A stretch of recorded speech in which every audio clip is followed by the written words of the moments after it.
Thank you, Craig. Thank Everyone you, say Craig. thank you. Thank you, Bless you, Craig. Craig. You handsome Craig, the vixen. recorder. Okay. All right. To begin, everyone introduce yourselves again. Hi, I'm Luke. I'm the Green Pit Viper Ranger. Out of character, I am Joe. I'm James in real life. I play Charlie Park, the Yellow House Cat Ranger. Hi, I'm Juan, and I play Javier. And I am Jay, the lovely DM. I play everybody else. And tonight, James is going to be the one giving recap. On the last episode of Power Rangers Dimension Storm. This was Session 7 recap. After the meeting between Orion and Zordon of 8T1987, the Dimension Storm Rangers are asked to assist the Ninja Turtle Rangers during their stay in New York. Suddenly, the viewing globe shows there's a disturbance at the docks. We teleport to the scene to find that Rito Revolto is up to no good with a team of putties and the Foot Clan. At one point, a Foot Clan soldier makes mention to his comrades, saying that there were more do-gooders in town, so we now have reason to believe that the first Foot Clan soldiers that we fought the week before actually were never arrested, so it shows kind of the state of New York, apparently. The Turtles, April O'Neil, Casey Jones, morph with the Dimension Storm team, and Charlie decides that he wants to fit in with the ninja aesthetic, so he morphs as the Black Frog Ranger. That's not anything special, but something that is kind of special and kind of scary. Javi, wanting to test his new abilities, decides to morph with his new white Dino Morpher. There is a dark and ominous aura about the Morpher that doesn't seem like it'll be safe for Javi to continue using it because it's not a good thing. But it kind of is because it's super powerful, and on his first strike into combat, he took out 3 friggin' enemies with basically one move. There's something thrashing around in the murky water nearby, and Rito makes mention that the monster in the water needs to hurry up and get whatever he needs to get, because things are starting to look hairy as the baddies now have 10 rangers that are on the scene. And our count is 9, so that was kind of weird, but we find out later. Anyway, I'm going to continue. The Turtle team seems quite adept, utilizing special moves and taunts, but overall, we as a team are having our normal struggles and wins throughout the fight. At one point in the fight, Rito becomes impatient and uses telekinesis to pull his shark monster from the water. We then see that there's a mysterious black ninja-like ranger dangling from the shark's legs, giving him a hard time. Rito decides to dip out early, and the fight continues, with the heroes eventually taking down the Putties and the Foot Clan and the Shark Monster, which Javi again wants to eat. Shark is a delicacy after all. We knock out the Foot Clan lieutenant to question him about why they were at the docks, but at some point the heroes decide to ask the new Ninja Ranger who he is. A few of us unmorph to prompt him to do so, and he introduces himself as Jiraiya from the Kaku Rangers Super Sentai universe. He doesn't say that it's from the Super Sentai universe, there's confusion, but yeah. Thinking that his appearance is much like that of their teammate Hayakawa, not like physical appearance, but the appearance there in the world, and physical appearance as well, the Rangers decide to call Hayakawa to the scene to have the 2 Sentai Rangers meet. This was somewhat of a blunder because as soon as Hayakawa and Jiraiya are in close proximity with one another, the entire world seems to tremor violently. It also seems to be affecting Michelangelo violently, as we have learned in the recent days that they have assimilated with the universe and could very well be the personification of the world we are in. All trippy sci-fi stuff. The heroes are concerned, so they teleport back to the command center to see if Zordon, Orion, or Al knows anything about what just occurred. Orion tries to stabilize Mikey, but is knocked down from the energy. Mikey wakes up and says that they've seen the outer layer and the outer crack in the shell. That it came back, but it's breaking again, or it just did. The outer shell is what keeps the Sentaiverse and our multiverse away from one another. We will have to find an open crack to slip the Sentai Rangers back in for them to go home at some point. We discuss it for a bit, not fully knowing what our best move forward will be, but maybe with a better understanding of these cracks in the outer shells of the Power Rangers multiverse and the Sentaiverse. Javi gets another warning, this time from Zordon, telling him that his morpher has a dark energy and should only be used in emergencies, but also reminds him that he's seen power coins and stuff that have been evil, and bad rangers have been pulled from the darkness, so it's not totally unlikely that he could be redeemed if he does go too far, but we'll see. At some point, we are told that Allie has secured a good sum of money for us, and we decide that we need to go shopping before anything else crazy happens. We go to the grocery store, we run into Stanley, aka Stan the Man.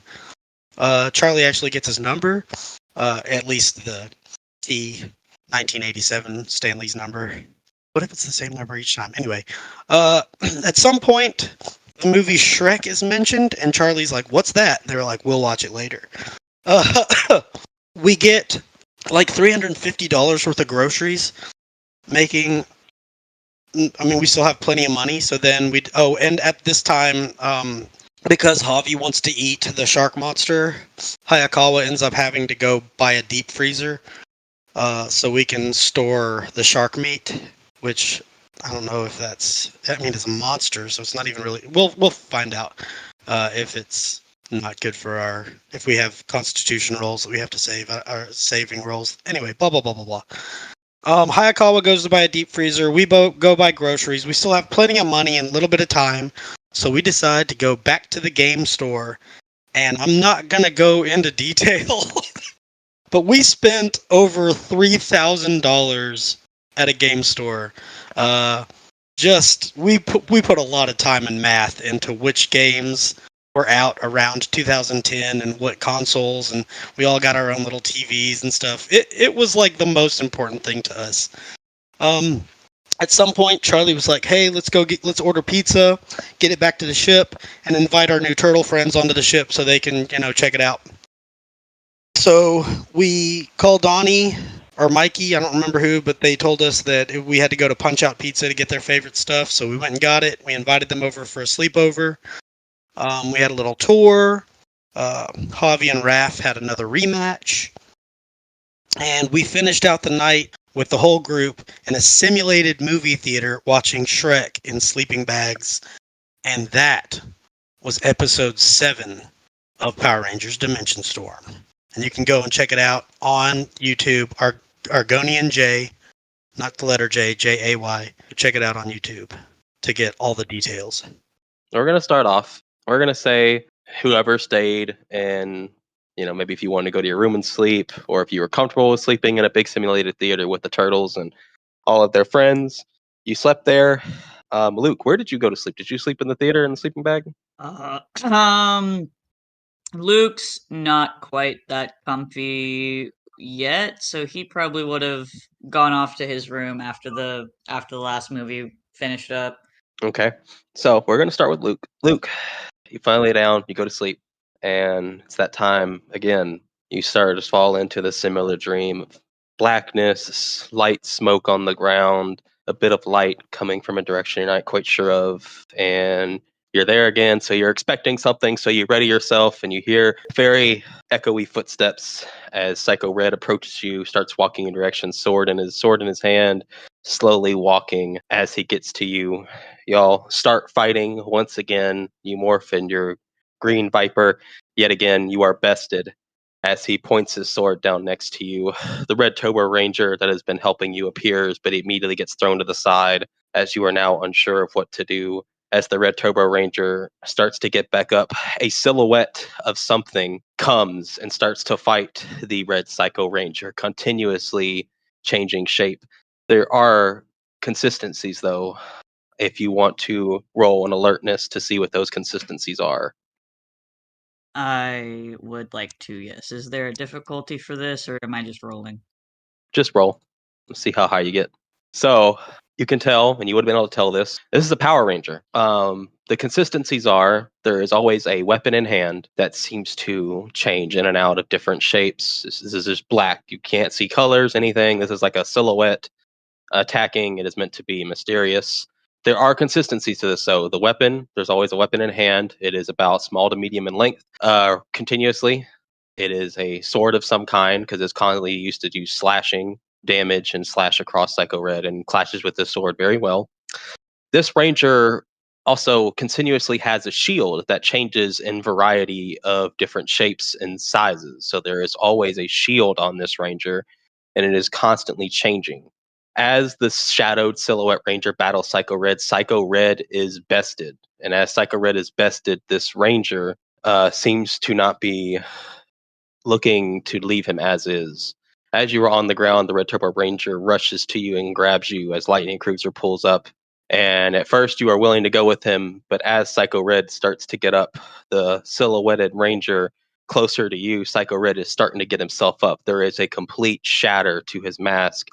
And on the inside, you can see what is your former Ranger teammate Marcus, as blood is starting to rush out of the mask as the Ranger starts to go for the final blow.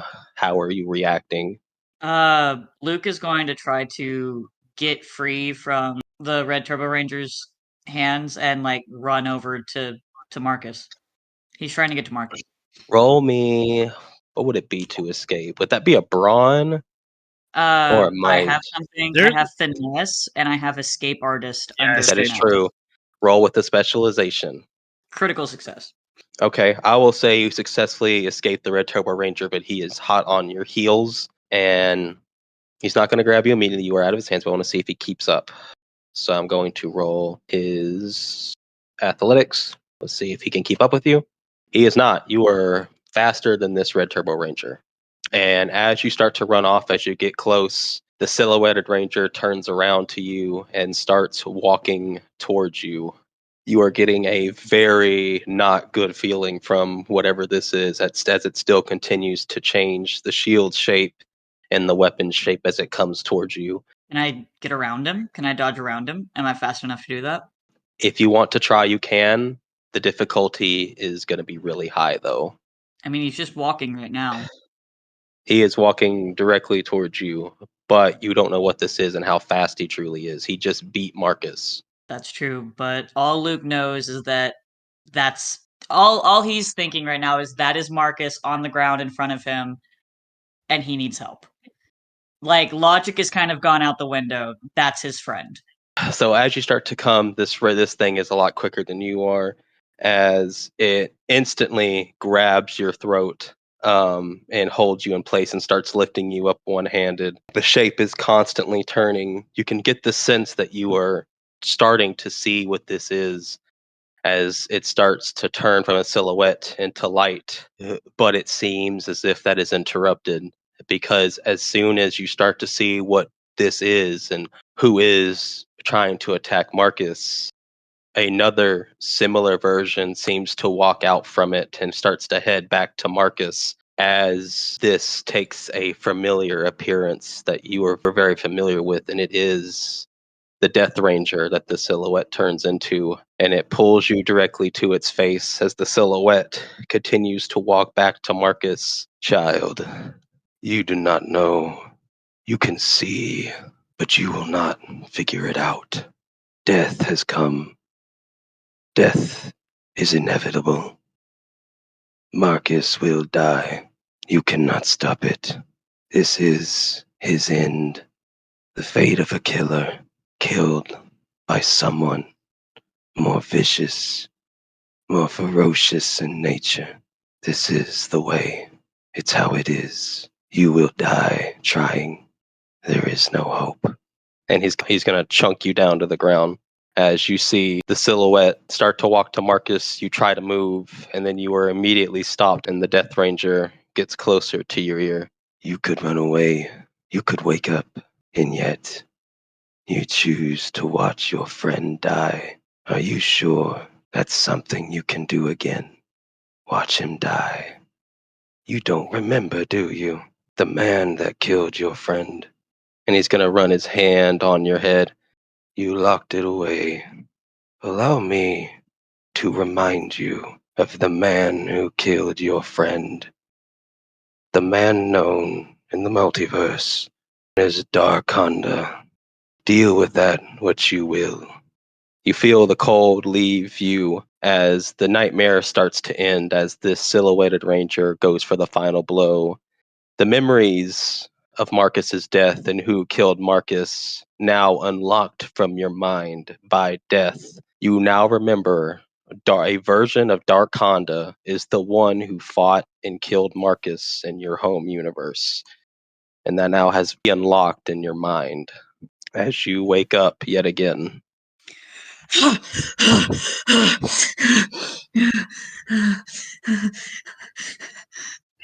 Fuck.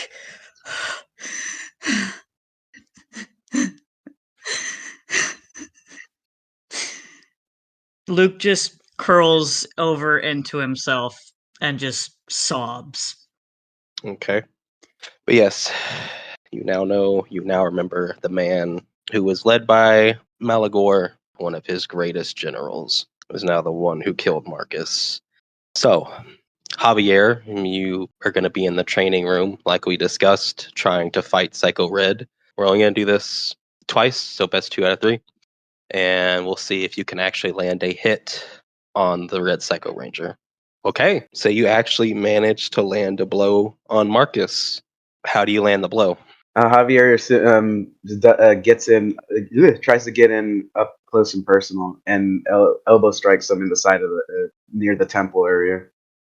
Okay, he gets knocked down, and then he resets. You can either take it home now and win your first technical sparring match, or you lose. Well, you have another chance if he wins this round. So let's see who gets this round. Damn, that's wow. Okay, yeah. Psycho Red starts to give more finesse in what Ali has been able to learn through him, and he strikes you really hard. He gut punches you basically. And now we have our tiebreaker.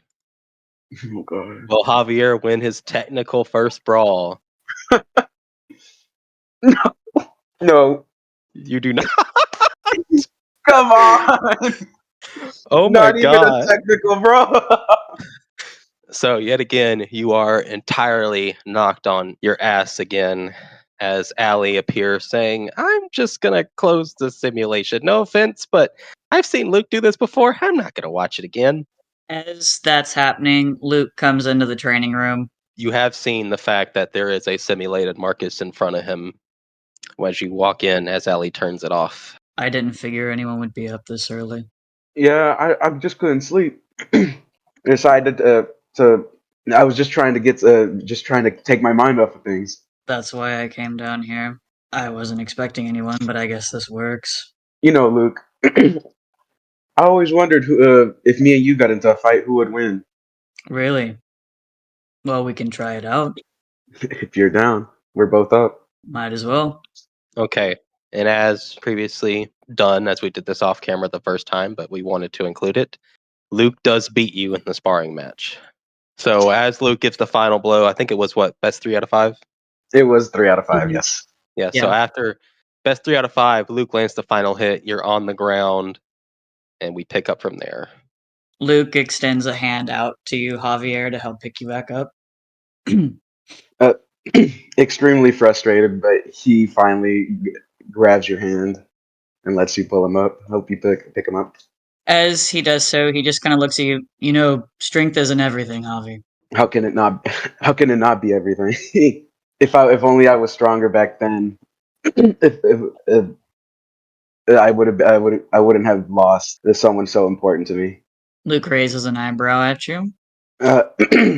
Javier sits down for a second, and he's gonna explain to you how he lost his brother, about how he some local gang members were pushing him around, and so he fought them, and how they came back for revenge, and they jumped him and his brother on their way home one night, and they ended up Javier wasn't strong enough to take all of them on, and he had to watch as they killed his brother by bashing in his head with the pipe. See, if I was stronger, I would have been able to stop that. But I couldn't do anything. I had to lie there and watch my brother. I had to, I had to watch him get beaten right in front of me, and I wasn't strong enough to do anything about it. His eyes, they, he was plead. He looked like he knew I was gonna save him, and I let him down. I couldn't do anything because I was so weak. Javier, Javier's is looking down, and he's holding the cross on his neck in his hand, and holding it to his forehead. He was just silently thinking about that night. Luke's gonna sit down across from Javi. He's gonna he's quietly whispering to himself, "I won't ever be that weak again, and I'll do whatever it takes to protect those I care about." Javi, would you look at me real quick? He's gonna reluctantly, slowly look up at you. Hey, I understand that guilt, but letting that guilt drive you to the point of making decisions that could potentially end up hurting you or hurting others just for the sake of getting stronger. I'm not trying to hurt others. I know. I'm sorry about your brother. Javier's gonna again look down, and and as tears stream down his face, and he's gonna say, I promised I'd protect him, no matter what. I promised my mom. You tried. Now she won't even look me in the eyes. Javier, you tried your damnedest to do what you needed to. You were outnumbered. Ridiculously so, from what it sounds like. You had no control over that. It doesn't matter how strong you are if there are more people. If you're outnumbered, you're outnumbered.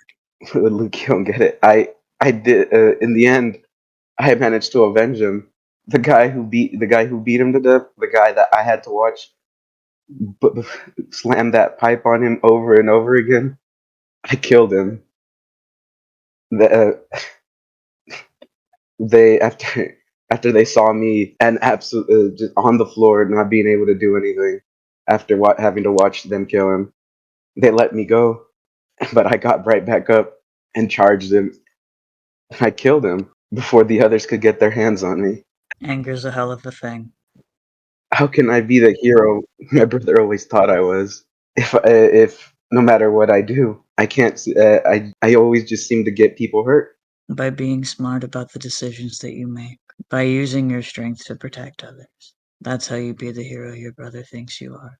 Javi's just gonna give the cross a kiss and let go of it, and he's just gonna get up and wipe the tears from his eyes and be like, let's go get breakfast." Hey, Avi, real quick. Let the belief that your brother had in you fuel your desire to be stronger. Not the anger that you feel from losing him, but the belief that he had in you, that you are a hero. Let that fuel you. He's gonna reach his hand out since you're still sitting on the floor and to pick you up. Luke will take it. He firmly grasps you by the wrist and pulls you up to say thank you. Yeah. Luke will just kind of gently pat Javier on the back as they leave the training room. So y'all are heading to go get breakfast? Mm-hmm. Okay, let me pull y'all up here. All right, and Charlie, did you go to sleep in your room, or did you sleep in the theater with everybody else? Or everybody else who was there? Well, isn't that the simulation room? Yes, but I'm asking where you slept. Everyone got up and left the simulation room. Yeah. At first, I probably did fall asleep in there, but then I probably woke up and made my way to my room. Okay, so you're waking up in your room. What are you going to do first? Are the turtles still here? The turtles are still here. Okay, I was gonna say that I was gonna like take whatever leftover pizza we had and ask the robots to chop it up into eggs and make breakfast and hang out with the Ninja Turtles. Or whoever's awake, at least. So you're going to have egg pizza, basically? Pizza, yeah. Something. It's an idea, but yeah. Okay, that's fair. Yeah. Who's awake? As you, Who do I see as I wake? Make my way to the kitchen. let me move y'all back to the bedroom. So, What time is it? Is it like a decent time? Can I?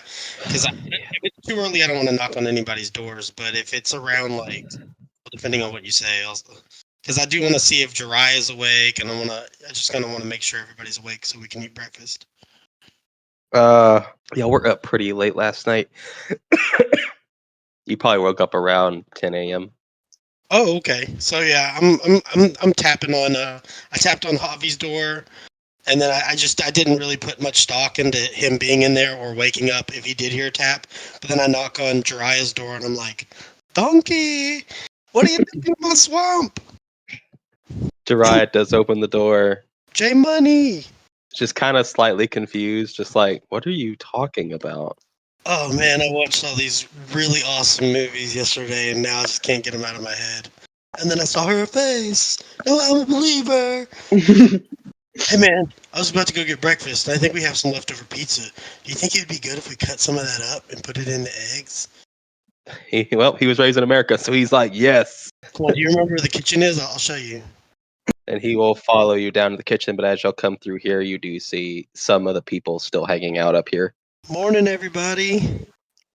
Leo, who's closest to you, turns around. Oh, morning. Hey, have you guys had breakfast already? No, we all kind of slept pretty late.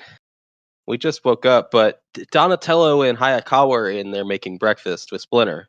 I hope there's leftover pizza. Am I right, guys? I was like kind of jab Leo in the arm. Well, with Mikey around, that's not something that happens too often. I Oh, think there was a few slices, but they were left out all night. Mikey will eat them. I don't know if you would eat them. I run over to Mikey and I'm like, I was gonna see if the robots would chop up some pizza and put it in eggs. Have you ever had that before? Pizza and eggs. Why didn't I ever think about that? Come on, let's go. Let's go see if there's any leftover pizza. So you and Jiraiya and Mikey head downstairs, and then the rest are like, well, I guess we're all heading downstairs. I guess we gotta have breakfast. And y'all get back downstairs. Upstairs. Upstairs, I mean, I always forget. I don't know why I say downstairs. Let me go and put Hayakawa over here. Then let me pull up the turtles. I imagine Luke and Javi would have been in the kitchen a little bit before everyone else came down. Yes, y'all definitely would have gotten here for everybody else. So Luke and Javier would get here first, as y'all see Donatello and Hayakawa and Splinter over here in one of the chairs as Donatello and Hayakawa are started with breakfast. There's fresh coffee brewed, and they're kind of making a bit of everything for everyone.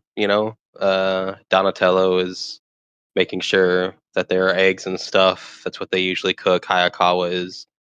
I tried to remember. I had it planned. I didn't write it down. It's a Japanese breakfast, and I forgot what it is, and I hate myself. Omures. There you go. Yes, he's preparing that and a few other things for anyone who would like to try something more to that kin. And so there's a bit of everything. Yes, there is some leftover pizza, but it was not left out because the robots clean up. So the robots put it up, so it's not as horrible as it could have been. Can I grab a robot and whisper to it what my plans are for them to prepare, and then I'll go find a seat, and I'm smiling like an idiot. Yes, and the robot does just kind of like give you like a little salute as more robots come out of the woodwork, the tiny little robots, and they go grab the pizza and they put it up on a counter and they start to chop it up and everything.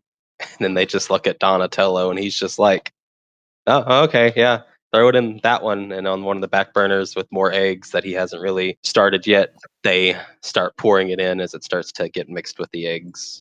That'd be gross. You're a monster. Pizza omelet. Can Pizza I omelet, basically. I grab one of the little robots and just tell it to bring me just a raw piece of that of that shark monster's flesh. And then Allie's face appears on the robot and says, if you're going to eat that, you're going to have to eat it cooked. You got severely lucky last time. It's not good for your physiology. Javi, you really don't want to get like salmonella or something from that. What if it mutates you and you get monster and you get shark? What the hell is sarsaparilla? Salmonella is what you get from eating like raw eggs or like raw chicken. This is a monster, Luke. I'm just saying, you don't know what kind of diseases and shit are in that monster flesh. Let the robots cook it. He's gonna be like, all right, but he's gonna whisper to the robot, just bring it to me raw. The robots are. It's still Allie. She's just like, I'm still here, dude. Oh, and he's gonna look at the other, like another robot, and be like, "Bring it to me." Other robot. Allie's just like, you don't understand how this works, do you? I don't think he does. No. He's gonna sit there looking confused. Luke just takes a sip of his coffee. He's gonna mumble to himself, "Can't even eat a shark monster in peace in this place." Me and Mikey are like jabbing each other and playing, like slapping each other's hands and stuff. If you want to eat it, you can. It's just got to be cooked. Fine. Okay. And Clearly displeased by this. Allie's like, do you just want it grilled? Do you want it done in a dish? Surprise me. Okay. So all the food is done as people start to take their seats. There are a few. Donnie is fine with eating standing up. Raph is eating on the couch behind. Splinter's eating over there. And Hayakawa is eating, but he also needs to be doing something, as the robots did bring some of the meat. And Ali and Hayakawa talked. And Javier, your shark rolls are done. Shark rolls. Epic. Yes. So Hayakawa brings you and just says, I cooked it the best I could. I don't exactly know what I'm dealing with here, and I'm a good chef, so... But it's cooked. Javier's never had sushi, so he's not quite sure what it is. He's just gonna look at it and toss one in his mouth. Okay. Now, here's the fun part. It is cooked, but you still need to roll me a constitution save, or conditioning. I knew it. Just normal, like no, just roll one. Just Or do you roll want me to? conditioning. Okay. Just keep it at 10. It Okay, says critical success. Yeah, it's because of the skill die. I will say because of your skill die. I had 12 in mind, but you did roll a critical on that, and you did roll a high skill die. So I will give it to you. I will say, however, though, it's fine. It tastes okay. And even though you did make it, you did feel a bit of a kind of whack aftertaste, and your stomach definitely is not. Your stomach is definitely rumbling. Like, we can do this, but I don't know if we need to do this. But it's pretty good though. All right, Javier's just gonna eat the rest of them. He's gonna eat like all of them. Like he's gonna try to eat put as many as he can in his mouth. Okay, you did pass the first conditioning check. If you're just gonna start eating one after another, roll me another one, but with a difficulty of 18. Oh God. Ah! Ooh, so for the rest, well, for the next few hours until you have a bowel movement, all like anything that requires you to move, fighting, anything that would be in any kind of really intense movement. So your toughness and speed will all have snags for the rest of the day, and well, until you like a few hours. We'll say about 6 or so hours. Hey man, you don't look very good. Are you sure you should still be eating that stuff? You do look a little pale now. He's gonna like put it like shakily put his hands like the pose, but sitting down, and be like, "Yeah, fool." I look at I'm Luke just and I'm chilling. like, you should probably give him something. After we get done with Nah, I breakfast, don't need anything. I'm just chilling. He says, shaking. He needs to Javi, get another psycho red gut punch. I don't think that shark is settling well in your stomach.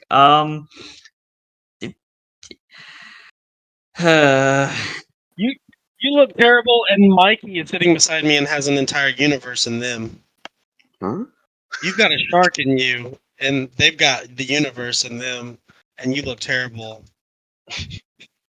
Charlie, I love you, but please don't phrase it like that. Oh, okay.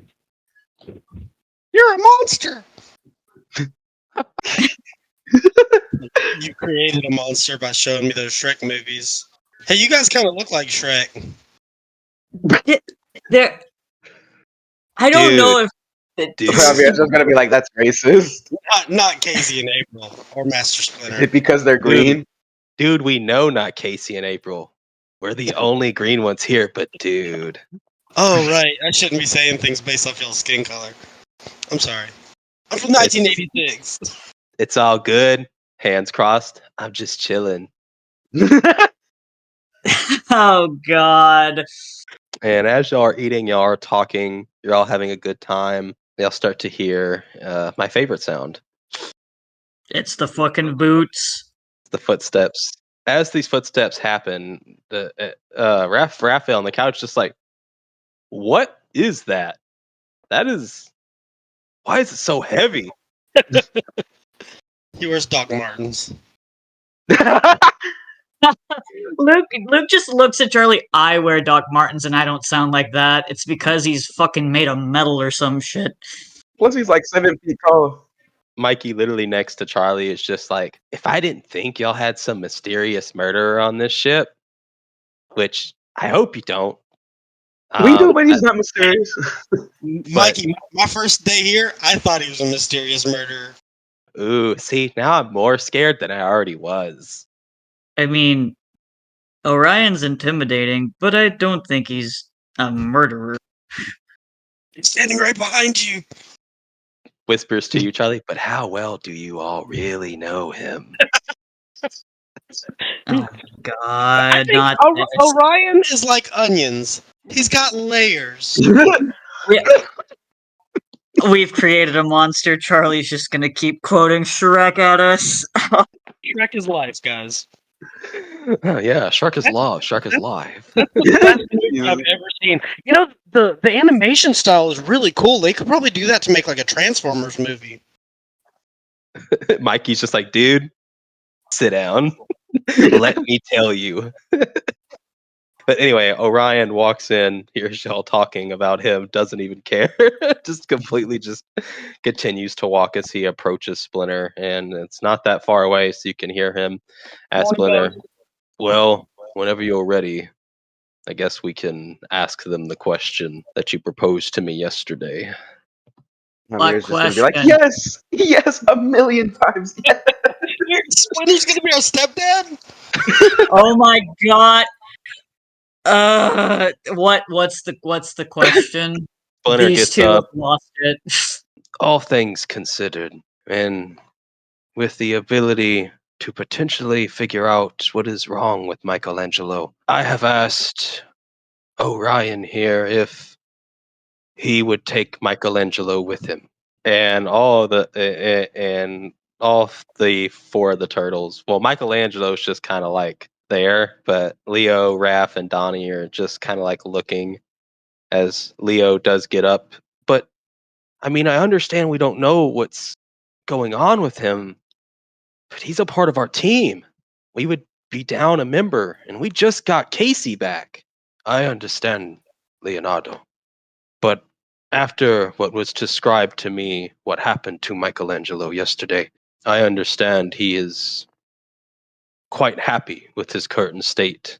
But if something were like that to happen again, and it never stopped, I don't want to lose one of my sons. Leo just understandingly just nods. Yes, Master Splinter. I understand. However, Orion has told me that even though he is running this operation, that he does leave things up to his team, especially Luke, the leader. And he's going to look in your direction, Luke. And then Orion is going to speak. We do not expect an answer immediately.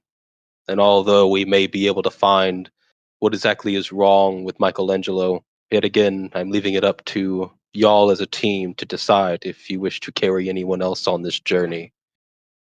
I have already informed Splinter of the dangers you are currently facing. He understands it will not be easy. He just wants to hope that Michelangelo can learn more about his condition and maybe even help us learn what's going on with the outer edges of the multiverse. Have y'all talked to Mikey about this? What do they want to do? And I look over at Mikey. Yeah. Ultimately, I think that they should be included upon this decision because we can't just decide something while they're in the room. They are their own person. Well, I mean, Splinter already kind of like talked to me about it while we were waiting on you guys. And he's my dad. And I understand why he's all worried and stuff. So I'm willing.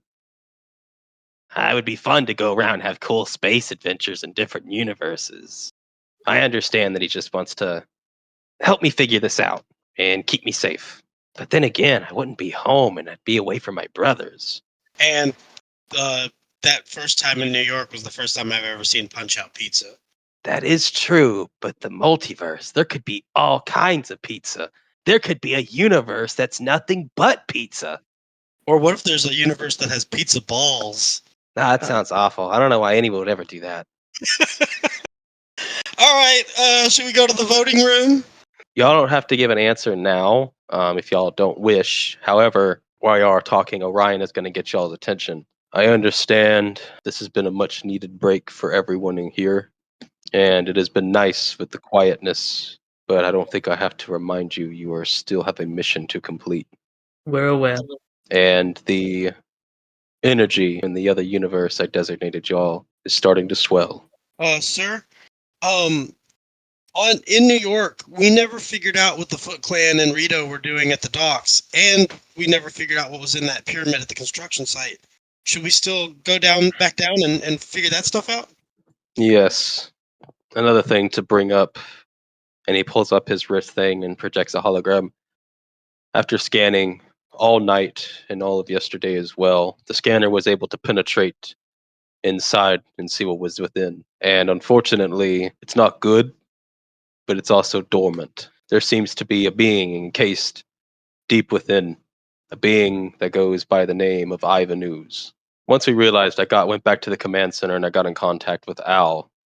Apparently, the Utroms of this universe, they got in contact with Ivanus way back when. They encased him inside and dispatched it on a barren planet that had nothing more than dinosaurs on it at the time.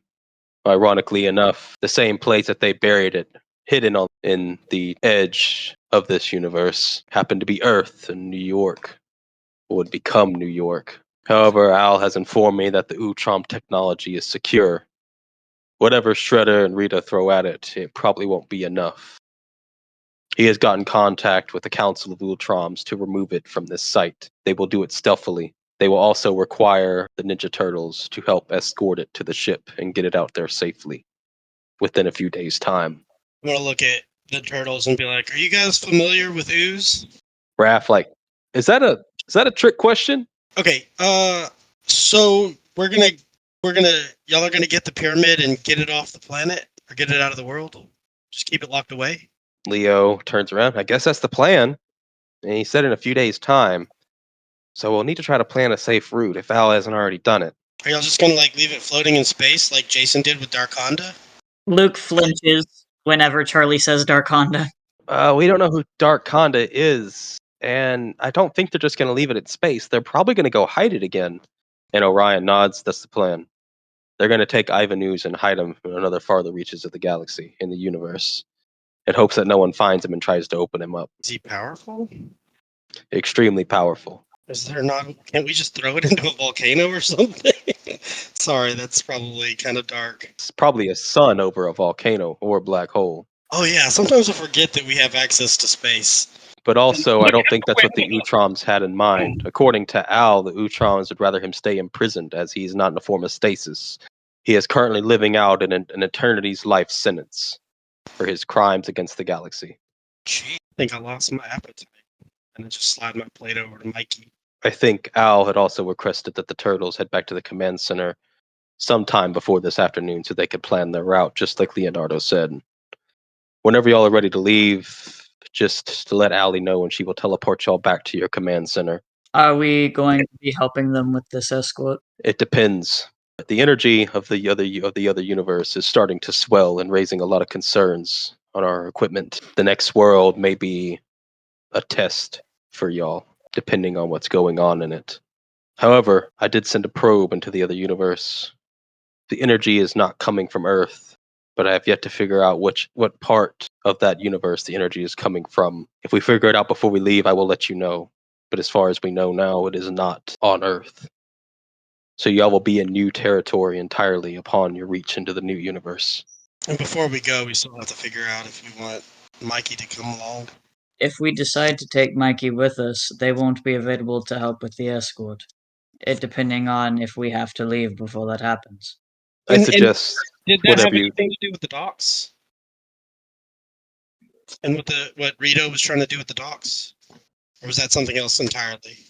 Well, actually, we don't know. They were just kind of there since our friend Jiraiya interrupted the whole thing and Rito left. It's safe to say whatever they were after that they didn't get.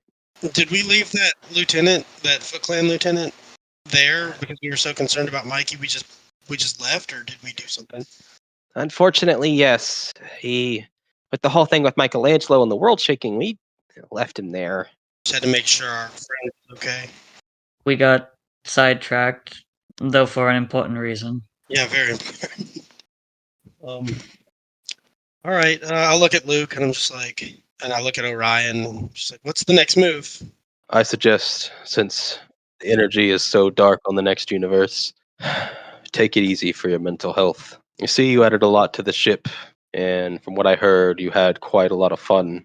I suggest you try to continue that today, but know that today may be your last day here. I understand needing mental breaks from things like this, but when there is something that we have the power to stop and we are aware of it, we must act. Because for all we know, this could be another weapon Billy's about to set off. So we don't exactly have the time to just sit around. Yes. Understood. Would it be too touristy to ask to see the Statue of Liberty before we go? Oh, yeah, I'm so sorry. We didn't see it, and I don't know if I'm gonna be back in New York. And No, you're good, Charlie. I don't think that's too much of an ask, really. Do what you want to do. I'm not going to say what you can't. But if I contact you and ask you to get back so we can leave, I would say you maybe have an hour before I grow impatient. I'm not gonna leave you waiting. And then Leo's going to walk forward. So, although it'd be nice for y'all to help us, y'all have greater things that are at play here. I guess, guys, we can head back to the command center and let us know, unless you want Mikey to stay with y'all. Well, if y'all are going to the Statue of Liberty, you can't exactly go.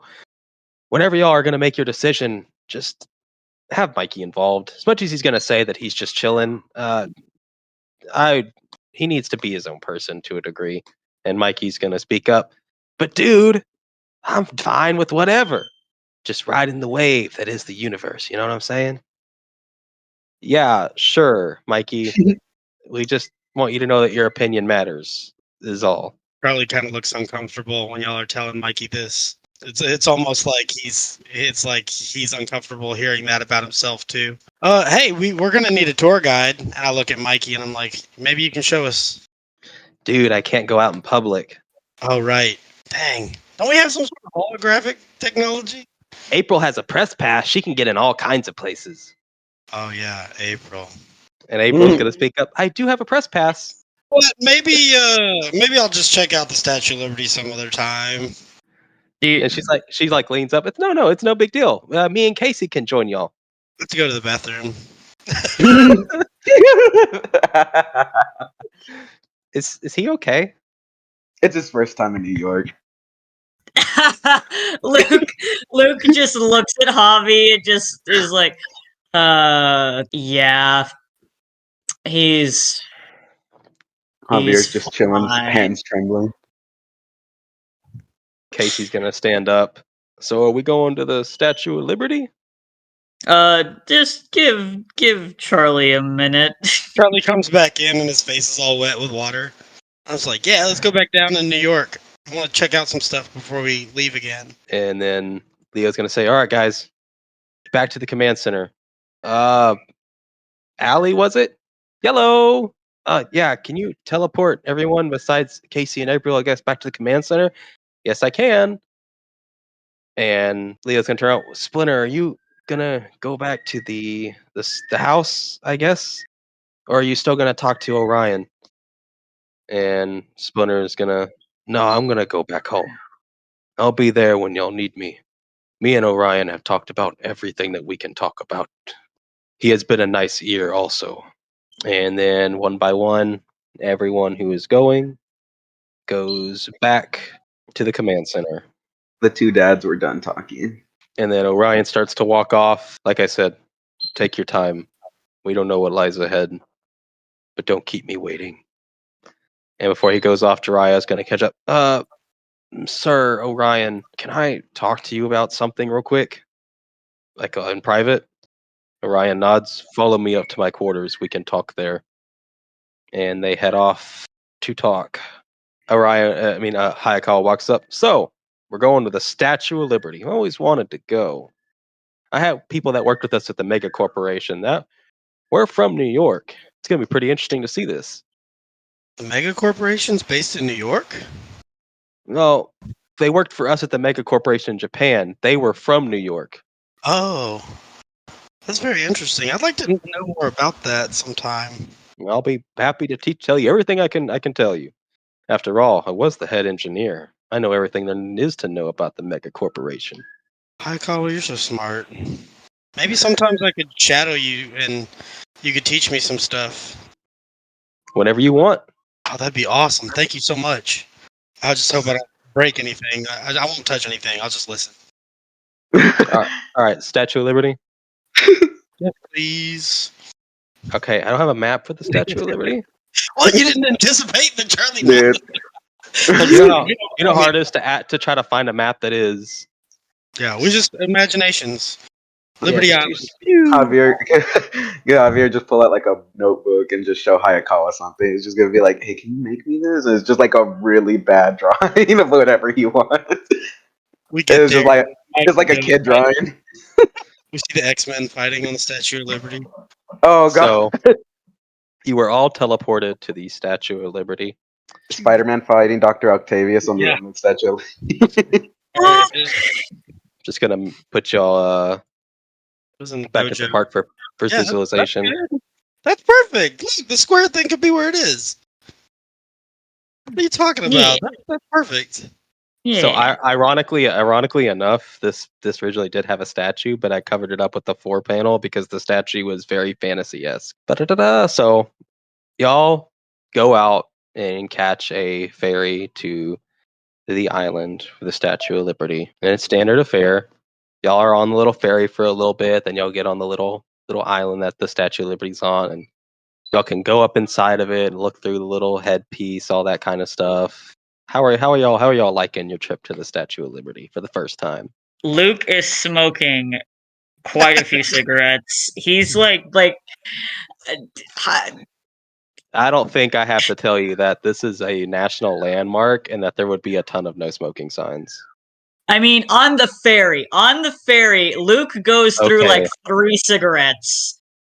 Just all of them, all 3 of them are in his mouth at one time. No, he's not like double fisting cigarettes, but he goes through like 3 cigarettes just on the ferry ride. At some point, I would like to talk to Casey and be like, "Hey, I saw you in that fight, and I saw that you had a sword that has like a lion face. I think that's really cool." Are you talking about Saba? Yeah, Saba. I've got my own little cat thing, but it's not as cool as that. I mean, it's cool. I love her, but I mean, she doesn't attack anything, which it's good because I don't really like fighting. But does yours talk too? Not really, but I kind of get a feeling that I can just understand her, like sort of just general thoughts and feelings. So it's like I don't need her to talk. I don't know, maybe she does talk. Never asked her anything. Casey is going to mention to Luke, I used to smoke too, and then I stopped. Yeah. And I see you're on your second cigarette now. You don't plan on smoking another one, do you? I had a rough night after I went to bed. And also I don't really get to smoke on the ship because Allie will throw me out the airlock if I do. It's a bad habit, I know. Well, Javier's gonna ask for one because he doesn't smoke, but he sees you do it all the time. He kind of wants to try it. you gonna hand Javi a cigarette? I mean, if our leader smokes, we should all probably smoke. Can I get one too? No, I'm not letting you two pick up this habit. You look just so cool, though. Hayakawa's just like, it's not cool. It's a bad habit. Javier's still gonna be standing there waiting. Well, Hayakawa can't stop you. You're a grown man, and although Charlie is 18, Charlie's just 18, so Right. Luke's not going to give Charlie any cigarettes, but he will begrudgingly give Javi one and light it. Javier's gonna just eat the cigarette. He's gonna be, not understanding why you decide to slowly smoke it when you could just ingest it all in one go. Javi, don't eat that! Oh. Roll me a conditioning check, Javi. Cigarettes are gonna. Oh, fuck. Failure. Okay. He peeks over the side of the ferry. So you still have your it's only been like an hour and 30 minutes into your 6 hours. So you still have another 4.5 hours left. And now on top of your speed having a snag, now anything we're doing with speed has a downshift on dice. This was a horrible experience for Javier, and he'll never smoke again. Or eat shark meat that comes from a monster. He's just gonna look at Luke and be like, "I don't know how you do it." You don't eat them. It's also agitated your upset stomach, so now you're feeling a bit worse. Javier's just gonna be like, I'll wait for you fools down here." He's just gonna like lean against the wall and sit down, and then grab the necklace around about his neck and just be like, "Oh, don't get me straight." Casey's gonna be like, I'm gonna stay down here with this guy. I don't feel good leaving him alone. Also, I've seen the Statue of Liberty plenty of times. And he's gonna sit next to Javier. So who all's going up to the top of Statue of Liberty? Me. Charlie. Hayakawa's going with you. Luke will finish the cigarette he's on, and he will go along. And April is gonna use her press pass to get y'all up quicker and give y'all some space, saying she is doing something for the paper. So y'all get to go up. She is leading the charge, and Charlie said he was going to go. So the entire way up, going up the stairs, all he has is April in front of him going up the stairs. I gotta do some jumping jacks. And there are moments probably where Charlie stops and Hayakawa's behind you, like, why are you stopping? Go. Oh, just go ahead of me. He's like, nah, go. I feel lightheaded. We're going too high up. It's like got no blood in my brain. Hayakawa begrudgingly just grabs you and keeps you going upstairs. Nah, nonsense. Oh my god, I'm waddling. Luke's just rolling his eyes as he goes up the stairs behind y'all, like, oh my god. So y'all get to the top, and you can see through the little crown thing. Y'all are taking in the New York sights. This is gonna sound stupid, but I always thought that I could go up into the torch. I guess technically I could climb out and get up there. Sounds like something Javier would do. We're Power Rangers. We're not just like little old ladies that can't. Yeah. Nah, but I don't want to break any rules But and get in trouble. to keep the charade up, April is going to ask y'all, since it's your first time in New York, how y'all like the tourist attraction that is. I think it's really cool. It was definitely a good workout going up all these stairs. Luke being the smoker is just like out of breath while everybody else is just fine. Luke regularly goes on like 5-mile runs at 2 a.m. His lungs are but fine. You're a smoker. I just think it's really inspiring though too. Like it's the first thing that all the everybody sees when they come to America for the first time. Not You're talking about the immigrants and everything when they were coming in to Ellis Island? Yeah, and it's sort of like it was like a new start for everybody. That's what they taught us in school anyway, in my world. So y'all will notice that even with all this technology, Hayakawa is surprisingly using like a 1990s film camera to take all these photos. It's a nice camera. Couldn't you use the little camera in our morphers to just take the pictures and probably like great like resolution and quality?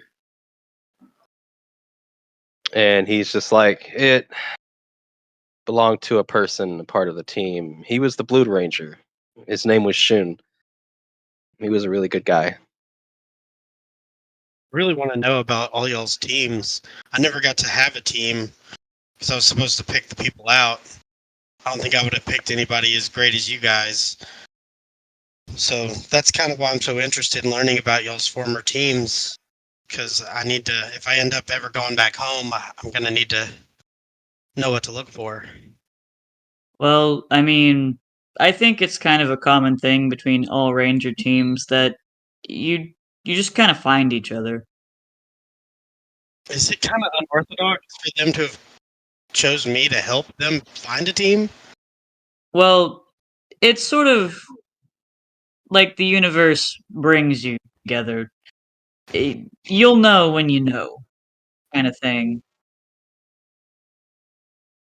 Speaking of the universe, if Javi was up here, we could talk about what we're gonna do with Mikey. Yeah. We'll talk about that a bit when we get back down.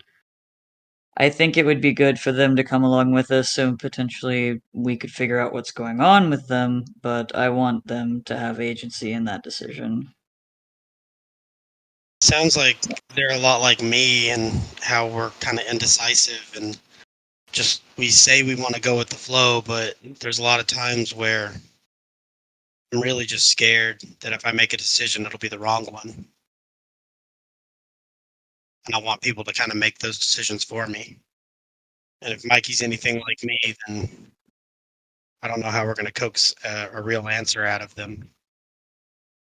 Charlie, it's important that you give your input. You're part of the team. I'm just a kid from a soft world. Just because someone is young does not mean that they do not have a valuable opinion and that their word should not be taken into account. Do not let anyone ever convince you that your age is something that discredits you. I mean, nobody does other than my own inner monologue. I don't know how to shut that up. But enough about me. Let's not think about that anymore. It's nice up here. I really like New York. Thank you, Miss O'Neill. And I'm so sorry that I've been so awkward around you. Oh, it's okay. It's no problem. Meeting for the first time and all that. It can be hard for some people. I just assumed you just had like social anxiety or something. Oh yeah, totally. I do. No, I'm actually really good socially, but also do have social anxiety. It's really weird. I'm like a coin or a multi-sided die. Fair enough. But now they are needing to get more people up to the thing, so y'all are gonna need to start heading back down the Statue of Liberty. And as y'all come back outside, Javi and Casey are just chilling on the wall still. How you feeling, Javi? Are you okay? Start rubbing his back. Again, he's just gonna be like, I'm just chilling, fool. Did you eat? You ate the cigarettes? He's gonna be like, yeah. I never understood why they smoke it when you could just eat it. Because you're not supposed to eat it. It has tobacco in it. Tobacco makes you sick if you eat it. Then why do you keep smoking them? Because Yeah, Luke. I don't have the time to explain to you the science behind a filter and how it's. Oh, okay. The filter makes them good for you, Javi. That explains it. So I just need to eat the filter first next time? No! I'm not letting either of you anywhere near my cigarettes. You do realize, Javier, the same could be asked of why you constantly make the mixture. He hasn't made it in a while. He's been really good about the liquor lately. That is true. He hasn't done it because he's learned discipline. Remember from Orion. Plus, he just hasn't had the chance or the urge. Fair enough. There's a lot going on in Javi's life. Assuming, there's not much else to see besides the Statue of Liberty. Y'all can, since we already have the map back up, come back to the park and maybe enjoy some of the scenery. Yeah. Do something in the park. Is there hot dogs? Oh yeah. Can we stop by like a little store on the way to the park and Luke buy some frisbees? If you want. Okay. Frisbees Javier's gonna throw one so hard it chops a tree and it just gets stuck in a tree. Doesn't know how he did it.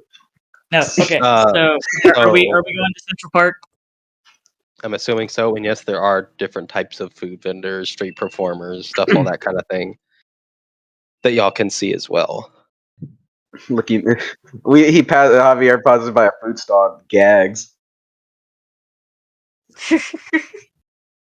Javi, I really don't think you need to be eating anything else. He's like, but this looks good. Wait, what is this stand that he's standing at? It's shawarma. The shawarma, street meat, perfect. So there are a few vendors in the vicinity of, we're going to say, now they are in Central Park. This big slab of gray is used for street performers, or if it's vacant, people can eat on it, stuff like that. Maybe they have venues here sometimes, but there doesn't seem to be anything there at the moment. There are a few vendors in this circle. It's a popular place to come and eat. You have a hot dog vendor, you have a shawarma vendor, you have, no, it's cold. Ice cream wouldn't be out here. Trying to think of other like food vendors. You have a vendor that is making kinds of street taco esque things as well. Street tacos, you say? That does peak. That does sound good. Well, we just ate. Like, did Luke get the frisbees? Because I want to play frisbee. Yeah, Luke got frisbees. So I don't know if you guys have ever played this, but me and my team used to play Ultimate Frisbee a lot. At the intramural fields on campus. And I What could the teach heck is you guys. ultimate frisbee? Yes, teach me, because I don't know what ultimate frisbee is, but it sounds awesome. I was born in 1968. God, every time you mention where you're from, I just instantly feel so bizarre that I'm older than you, but technically you're older. Anyways, is everyone on board with playing Ultimate Frisbee? Javier's never tried it, but he'll try it. He'll power through it. He'll try to get through it. Hayakawa will try it. Does April and Casey want to play Ultimate Frisbee? Because we need two teams. We got 2 teams of 3 here. They'll play to finish up the teams.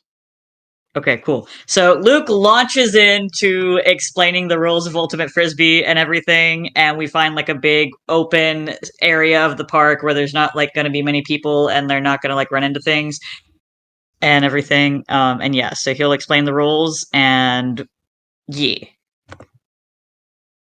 We gotta pick teams.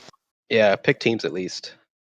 Okay. I will say Luke, and to make it fair, we'll have Luke be a team captain, and we'll have Casey be a team captain. Okay. Luke, you had the idea, so he's allowing you to pick first. We're going to organize them over here. So who do you want first? Who's your first pick? Oh. I look overly excited. Like, I'm like smiling like an idiot, like jumping up and down. Luke will grab Charlie because he's so excited. Ugh. Casey's going to pick Javier. Oh gosh. Huge mistake. That dude is sick to his stomach. They got to talk outside. He's kind of They're vibing with Javier. bonded. Yeah. Okay. Luke, it's your turn. I'm gonna grab Hayakawa. Okay. Kawa's going to join your team, and then April will be on Casey's team. She is begrudgingly upset that he picked Javier first, not her. He'll have to deal with that later. We could. I don't even know what you would roll to continuously play all 3. It has to be finesse, and I'm guessing it would have to be targeting. Yeah, we all get it would so be. into it, we just morph halfway through. So It would be okay, finesse and targeting because you're having to run and like get around people, and you're having to throw to each other. so make, like control passes. Charlie Here- just handed April the frisbee. so here's what we're gonna do first. I get scared. Just So take it. everyone on Luke's team. So Luke, Charlie, and I'll roll Hayakawa, roll finesse targeting, and we're just gonna stack up and see which team gets the highest. We're rolling finesse or we're rolling targeting. Luke, you can Javier. roll whichever one is y'all's highest. Roll whichever one is y'all's highest. Sprint. No, in finesse or targeting. Oh. Of course, I knew that. So Hayakawa is going to roll targeting because it's the same, and I already had it pulled up.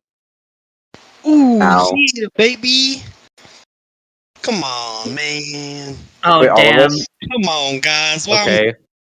So the total for I'm that carrying this team, guys. Come on. would be 28, correct? It'd be 28. Yeah, that's 28. Yeah. And so now, Javier, you can roll with Casey and April. Finesse or targeting, whichever one is highest. For Casey, it's his targeting. He has no finesse. Damn. Oh God, they're already almost caught up to y'all. Let's see what April does. She'd have to roll pretty low for y'all to not win. What is her highest? It's finesse. She has a D4 in finesse. Oh, we already lost. Yep, they won. That was fun. So It was a close game, but they won. Javier and his stomachness managed to pull through. Did you roll that with a snag? No. Oh, I fucking forgot. Do you want me to re-roll it with the snag? I guess it depends on if Luke and Charlie want you to re-roll. I have no problem with re-rolling again if you want. I mean, I would say roll it again and see what happens. Because your tummy's all fucky. Okay. That would be So we y'all would have won. I guess if y'all want to roll again for a second round to decide who fully wins, we can do that since he did not roll the snag. If that's what y'all want to do. It was a close game either way. Yeah, let's just say that we played and it was fun and yeah, it was really close. Yeah, we'll Javier can't win a single fucking sparring match, but he wins Ultimate Frisbee. Right. So y'all are playing Ultimate Frisbee. Casey's team wins just by a little bit. Somehow Javier managed to pull through his sickness and turn it into power. Oops. I'm gonna say like every time I was running behind Javi to catch him, he was like bubble gutsing, and I would slow down and be like, "Whoa!" You get a whiff of the smell from him farting. Can we say that after everything's over, Javier just runs to the nearest trash can and pukes his guts up? I was gonna do that anyway. Yeah, okay, go for it. So Javier goes to do that, and as y'all are playing, someone approaches y'all. A stranger approaches Javier. He goes with So he approaches the gang who's playing in the field. Javier lost to New York. He's got a bag, probably of different types of things. Really? Basically, he comes up to y'all, which are now y'all are all now around each other. He comes up to y'all, and he asks if y'all are going to be using this open space any bit longer. And this is who comes and approaches y'all. Basically, he walks up and he's just like, "Hey, I see y'all playing for a little bit. Me and my friends are wanting to know how much longer y'all are going to be using this space." I think we're about done, right, guys? Yeah, Javi's like puking his guts up, and I'm. It's been a while. Those stairs earlier were a lot, and that was a lot of running. Yeah, you guys are good. Meanwhile, Casey never took off his jacket or his hoodie and played the whole time in, and it's perfectly fine. April's in some big yellow jumpsuit. Wait, do I still have the Garfunkel sweater on? You would have changed unless you put it back on. Luke would not have let you fucking run around in the Garfunkel sweater. Yeah, alright, yeah, okay. Yeah, so it's like, oh, okay. I guess I'll go get my friends then, and let them know that we're good to go. Also, saw one of your friends run off. Is he okay? Yeah, he had some gas station sushi. It's not settling well with him. Okay. Fair enough. I'm gonna go get my team, and he is gonna walk past you, Javier. Oh fuck. I know who this is now. All right, Javier's gonna get finally stop peeking his guts out and get up. And turn around and take a second to like catch his breath, and then he sees him. Yep. As he walks by, he's just like, "Oh, hey, yeah, your friend said you had eaten some bad gas station sushi. You gotta be careful with that stuff. I just asked if we could use the space." He's gonna slowly. He's stunned. He just slowly walks up to him while he's in the middle of talking, and not believing his eyes. Yeah. He's silently looking at him. You okay? He's gonna be like, Danny? Yeah, have I met you before? Javier's just gonna give him a big hug, Oh, okay. and he's in. Javier's crying. Oh, hey, man. Uh, Javi, You can't. He's crying. He's saying and saying, "Hermano, is that you?" Like I'm so sorry. oh, Uh, And he's gonna back up, grab his face, and look at him as if not being able to believe that he's actually standing in front of him, looking at him all over.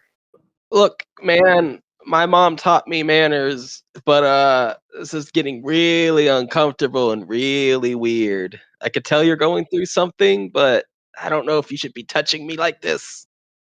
Javier, Javi, He's not gonna look at you, but he hears you and says, "Look, he's back."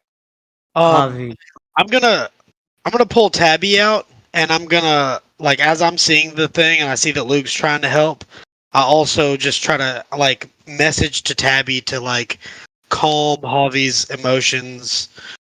Again, But not, he's gonna be holding on to Danny, just being like yelling, like, "I'm so sorry, I'm sorry, hermano. I couldn't save you. I couldn't protect you." Javier. I'm gonna actually grab Luke's shirt and be like, maybe we should. Well, I know that that kid is scared, but I mean, y'all let me talk to my mom. This is different. He's gonna be like gently like rubbing his head and being like, like I swear, I won't let anything happen to you again." He's gonna break out of your hold. Look, man, I get that you're crying and everything, but you can't touch me like that. I'm gonna now focus Tabby to calm Danny to make sure he's not freaking out. You're just gonna throw this spectral cat at a kid. The cat's behind me, but I'm kind of like using like an aura like thing. Javier's just gonna be like, What do you mean? It's me, your brother." Javier, look at me, please, for a few seconds. Dude, that's a fucked up joke. My brother died before I was even born. And he's gonna start running off. I'm just gonna walk up and hug the shit out of Javi. Javier's not gonna react. He's just gonna stand there. Say, I'm sorry, man. I'm so sorry. And he's gonna hug Charlie. Again, not saying anything. A group hug. Luke's just got a hand on Javier's shoulder. I know it's hard seeing them, but it's not really them. But it was him, Charlie. Javi, it was a version of him, but it's not your version.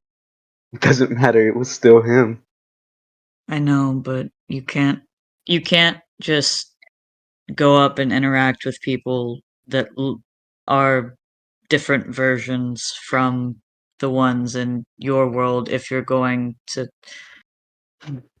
It's complicated and messy. I know that it can be cathartic to see them and be able to say things that you've always wanted to say to them, but there is a level of like an unhealthy nature to it as well that I don't quite understand. I just don't understand all the nuances of it. But I look at Luke and I'm like, I know seeing my mom happy or seeing that woman happy, it did a lot for me. And I look at Javi again and I say, just look over there. He's scared. You freaked him out. And I kind of chuckle, but look how he is with his friends, like living life. And He's gonna look over at them and just wipe tears from his eyes and just say, "I want to go." yeah, that might be a good idea. Yeah. Hayakawa's gonna be like, so are we going back to this ship or what are we doing? We're going home. I mean, we do have a lot of video games we haven't even cracked into yet. Casey and April are just gonna let y'all know y'all are good to go home. You know, it's fine. No need to explain anything. They can kind of figure out what's going on. Thanks for everything, you two. And I don't know if we're going to see the rest of the gang, but just give them our regards. They're amazing. I was kind of scared of all of y'all at first, but I really hope that we get to come back here someday and hang out with all of y'all again. Anytime you're in New York, man. Well, this New York anyway. It was kind of wild getting to meet you guys. And I'm glad we got to hang out. And have fun and everything. I guess the whole Mikey situation we'll figure that out. But for now we're gonna take Javi and go. Y'all don't let Ivanus get out. Sounds like a bad dude. Oh, we Yeah. won't. Whatever he tries, we'll be ready for him. Hey, Allie. Beep, beep, beep, beep, beep. Hello? Hey, I think Javi, Hayakawa, Luke, and I are ready to come back. Okay, just make sure you're not where people can see you. Oh, yeah. Let's go find... I'm sorry. Y'all go into the thick tree line over here, the top of the map. Yeah, Luke is just kind of gently guiding Javi with a hand on his back. So y'all head up, and all of y'all teleport away. Actually, after y'all teleport away, Casey and April are walking. They walk by the group of people, and the same kid that stopped y'all to ask, and Javi runs up to Casey real quick. Hey, this is. And Casey's like, oh, so yeah, sorry about her friend. He's like, yeah, no, it's weird. They say his name was Javi? Like Javier? Casey's like, yeah, I believe so. Why? That was my brother's name. I never even got to meet him. Just a little strange, I guess. And then he walks away. And y'all are now back on the ship. Should we discuss the Mikey situation? The engineering room? I mean, Javier's probably still a little bit. Oh, yeah, he's probably... Javier's just gonna leave it up to you guys, and he's gonna head to wherever the training room. Hayakawa's just like, I think we should give him some space. I guess whenever y'all are ready, talk about the Michelangelo thing. I'm going to be in the research facility looking over a few things. Whenever y'all are ready, just come in the engineering bay and we can talk about it. Um, I actually might take a minute for myself if that's okay. Yeah, that's perfectly fine. Luke's gonna go downstairs to the garage, and he walks over to his motorcycle. Okay. And Charlie, what are you going to do? I guess I will look at the bags of games that we haven't really gotten out, and I'll start trying to hook them up. Okay, if you need any assistance, the little robots will assist you. Oh, yes, I do need assistance. Thank you. Okay, they are going to come help you. We're going to start from the top, from who walked away first. That would be Javier. Javier, what are you doing? He's gonna ask for Allie. Yellow? Allie, can you do me a favor? It depends. Can you run a simulation? But can you have that kid from that universe we just went to? Um, Wait, which she wouldn't know what I'm talking about, right? Not particularly. Hmm. Maybe use my memories. Is that what you're going to ask her? He's gonna be like, he's gonna be like, Ali, is there any way you could use like a memory in the simulation? Yes, I can. And he's like, okay, can you play? Can we replay a memory? Just need to sit down in this chair and put on that piece of equipment on your head. This chair. Yep. All right. And the little cap thing is on the console, and you put it on. One of the little robots starts plugging stuff in. It's gonna take a few minutes to pull it. You just need to really focus on what you want, and the memory in particular, and just keep focusing on it until I can pull it and get all the details. All right. He's gonna remember a memory from when he came home from work one day, and his mom had just finished cooking dinner, and his little brother is just sitting at the dinner table. They're all waiting for him. Okay. While that memory is being pulled, we will go back to Luke. And Luke, what are you doing? Luke has set himself crisscross applesauce in front of the motorcycle, and just like he's kind of looking her over, looking at the little scuffs and bumps and the stickers that are on her. Some of them are more faded, some of them are more recent, additions that he's put on there. He's thinking about something. Um, hey, hey, Allie. Yellow. Um, I, I know we, I know we just got back, but I haven't gotten to, I haven't gotten to take Taka down, like Taka out and ride for a while. When we first got to New York, we were on the other side of the bridge. Is it too much to ask for me to be dropped back down so I can ride a bit? She thinks to herself as she appears in front of you. Well, to be quite honest, I don't know. Things are getting bad in that other universe. I know Orion's wanting to leave pretty soon. I won't be gone for long. I'll just tell him you need some space down here. And maybe he won't come down here. Just message me as soon as you're ready to come back. Yeah. Is Luke gonna go get his helmet, all that stuff, I'm assuming?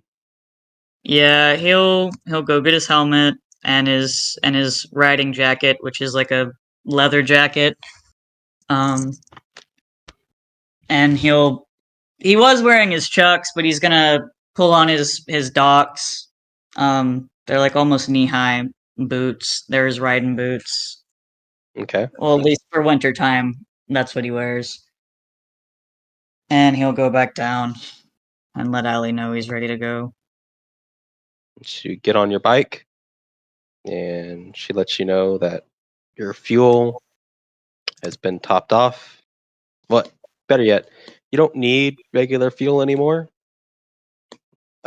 She had equipped Taka with a new energy-based type of system that does not require a lot of charge. So now you don't have to worry about fuel for a while. But it's made to look like a standard one, so that way, if you ever drive it in public in other universes where that technology does not exist, it's not as suspicious.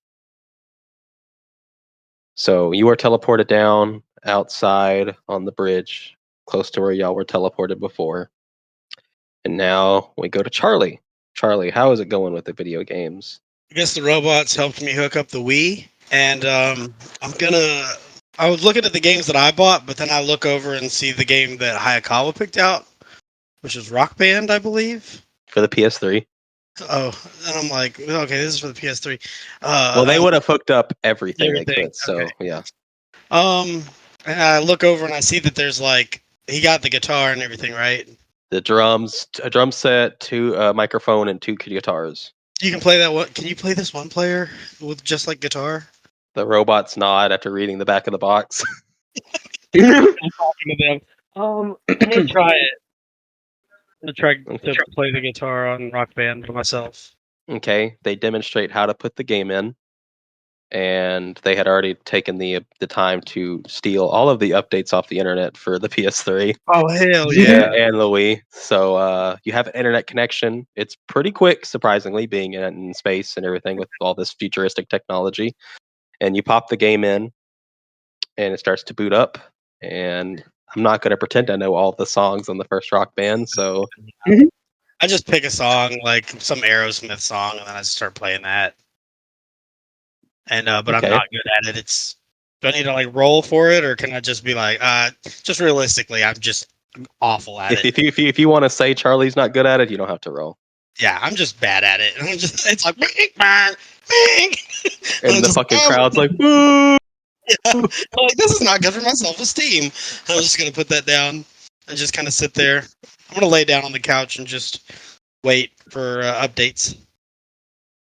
The robots put in the Wii, and they put on Mario Sunshine for the GameCube in it, and two of the robots are sitting down in front of the couch playing Mario Sunshine.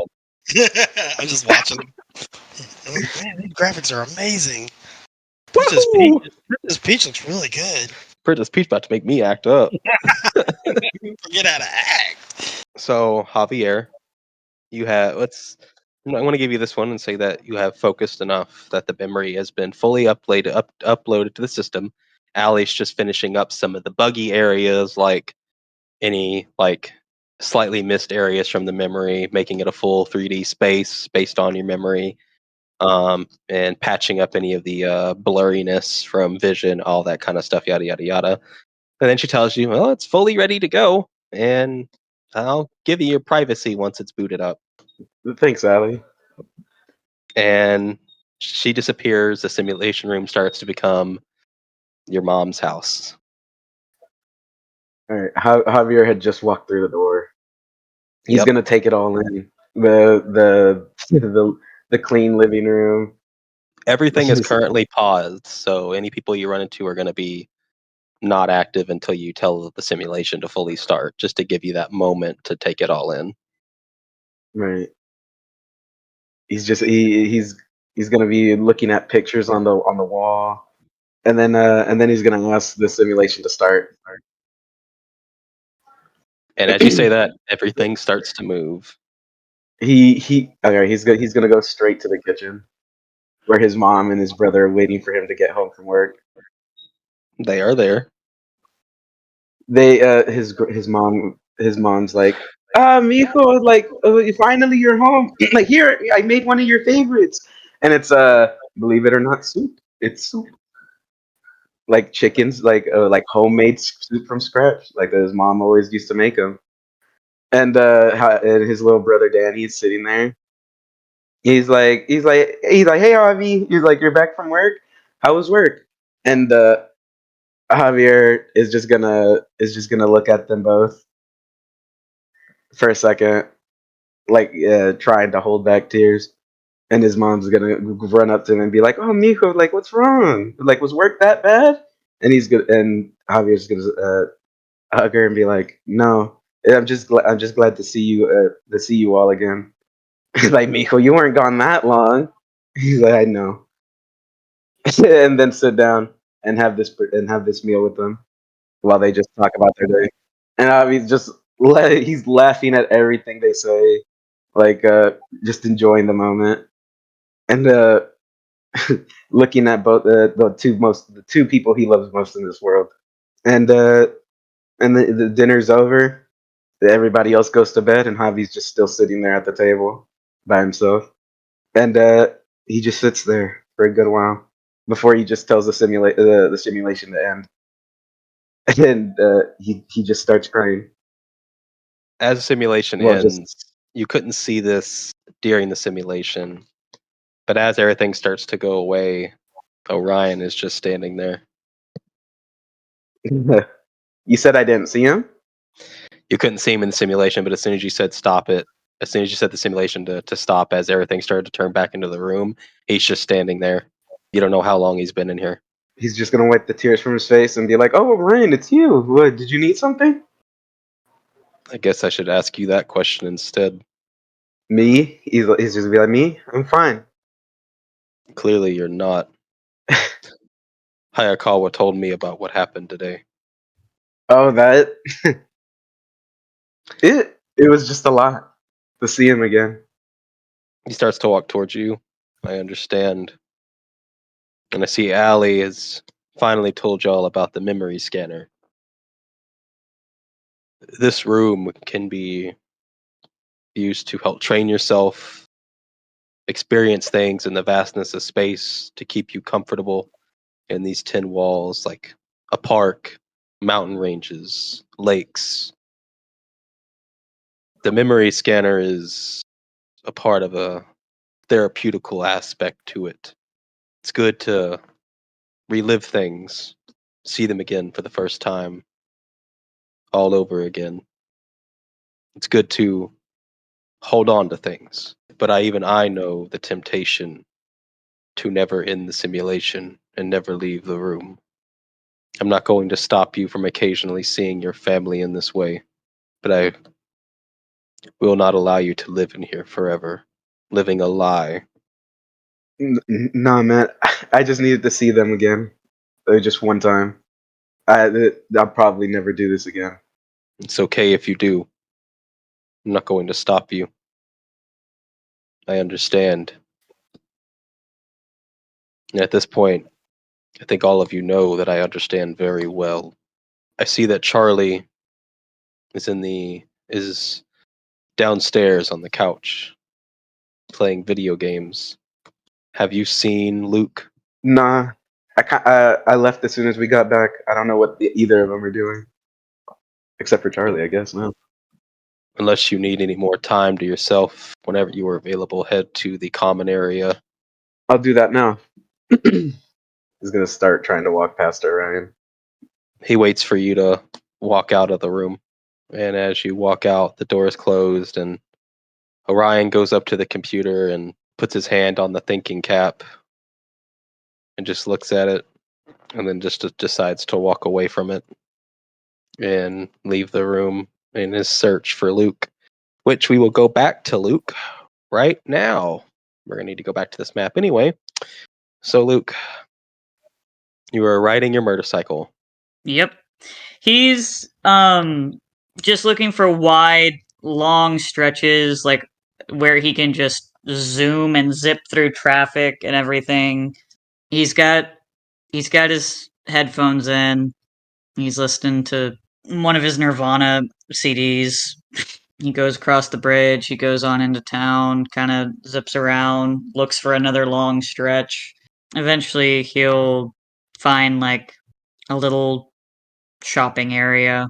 He's looking for like little knickknacks, like little, I don't know, I guess like little touristy type things that you would buy when you're in New York.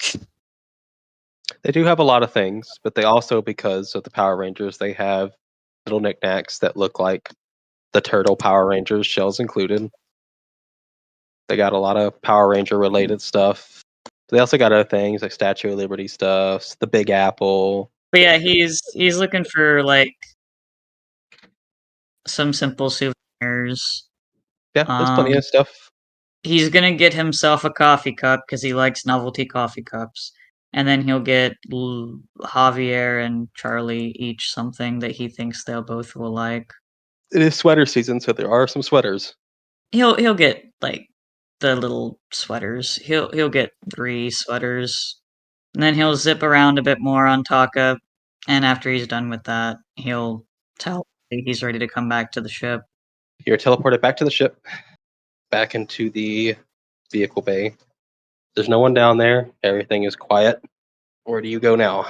He's got the sweaters like in a bag with the coffee cup. The two of you see Luke come up the stairs. Luke comes up the stairs. He's got his helmet underneath one arm and like a bag looped on like through his hand, and he's got his leather jacket on and his Doc Martens. Hey, what's up? How you been? What you got? I got you guys something.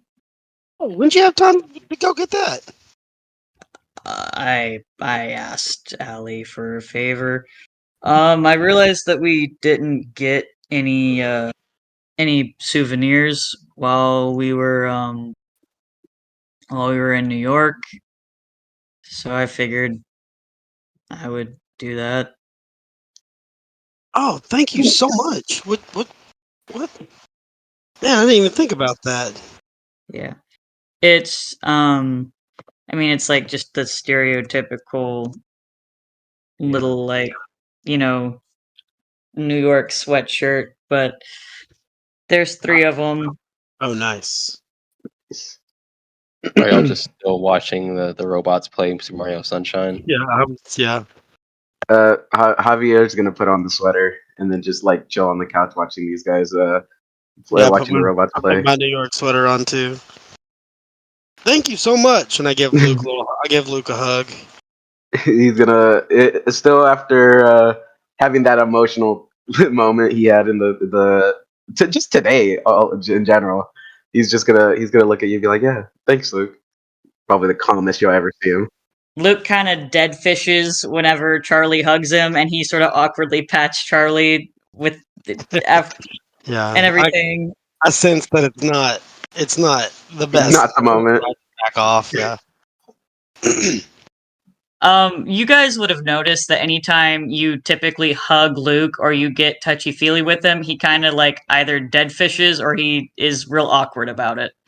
He's not a very touchy-feely person. That's So understandable. y'all are now new sweaters, everything. The famous footsteps. As he approaches, he looks in your direction, Luke. Looks at the stuff. You still have your helmet. His eyes just squint, but he doesn't really acknowledge it. He says, "So, I was wanting to know if you guys had talked about the potential of having Michelangelo join the team if he wishes." We had not gotten to that yet. I believe that's what we were about to do. And also,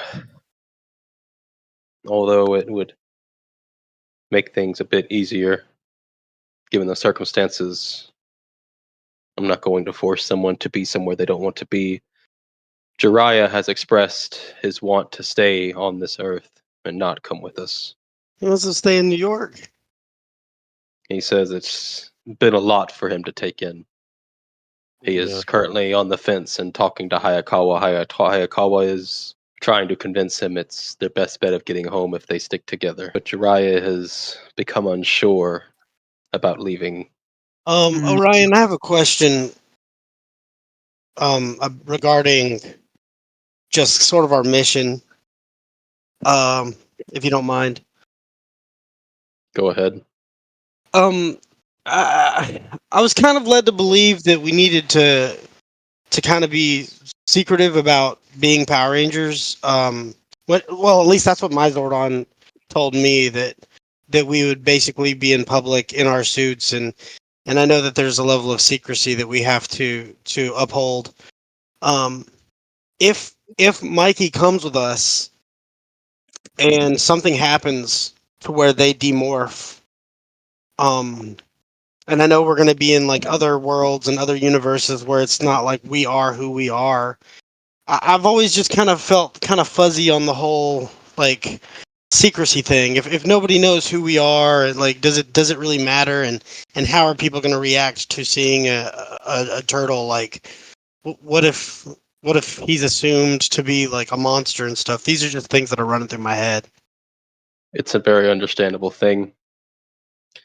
When me and Splinter had our talk, I had run by the idea, something apparently Donatello had also been trying to perfect, a cloaking technology that would hide Michelangelo in human form in case he decided to go with us.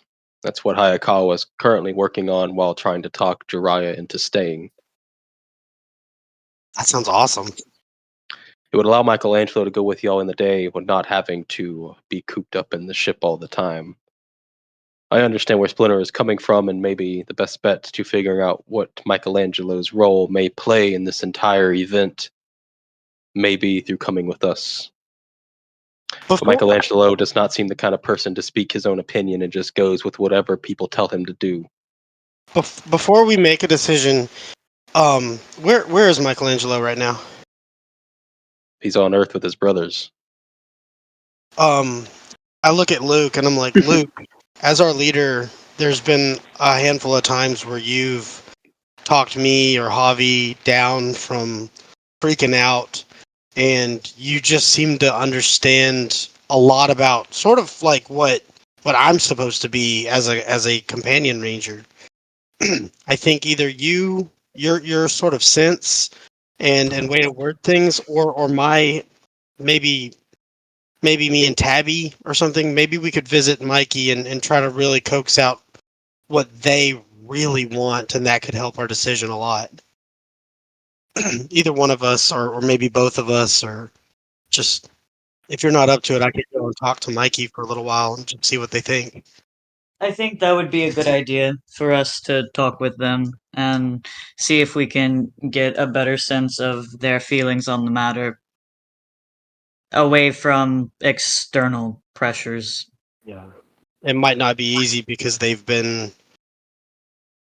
I know all too well how you can kind of be dismissive of we can be dismissive of our own opinions and thoughts and just like want to go with the flow, but I know that deep down in there, like if it was up to me, I would eventually be able to explain my true feelings about something, especially something like leaving my home and my brothers.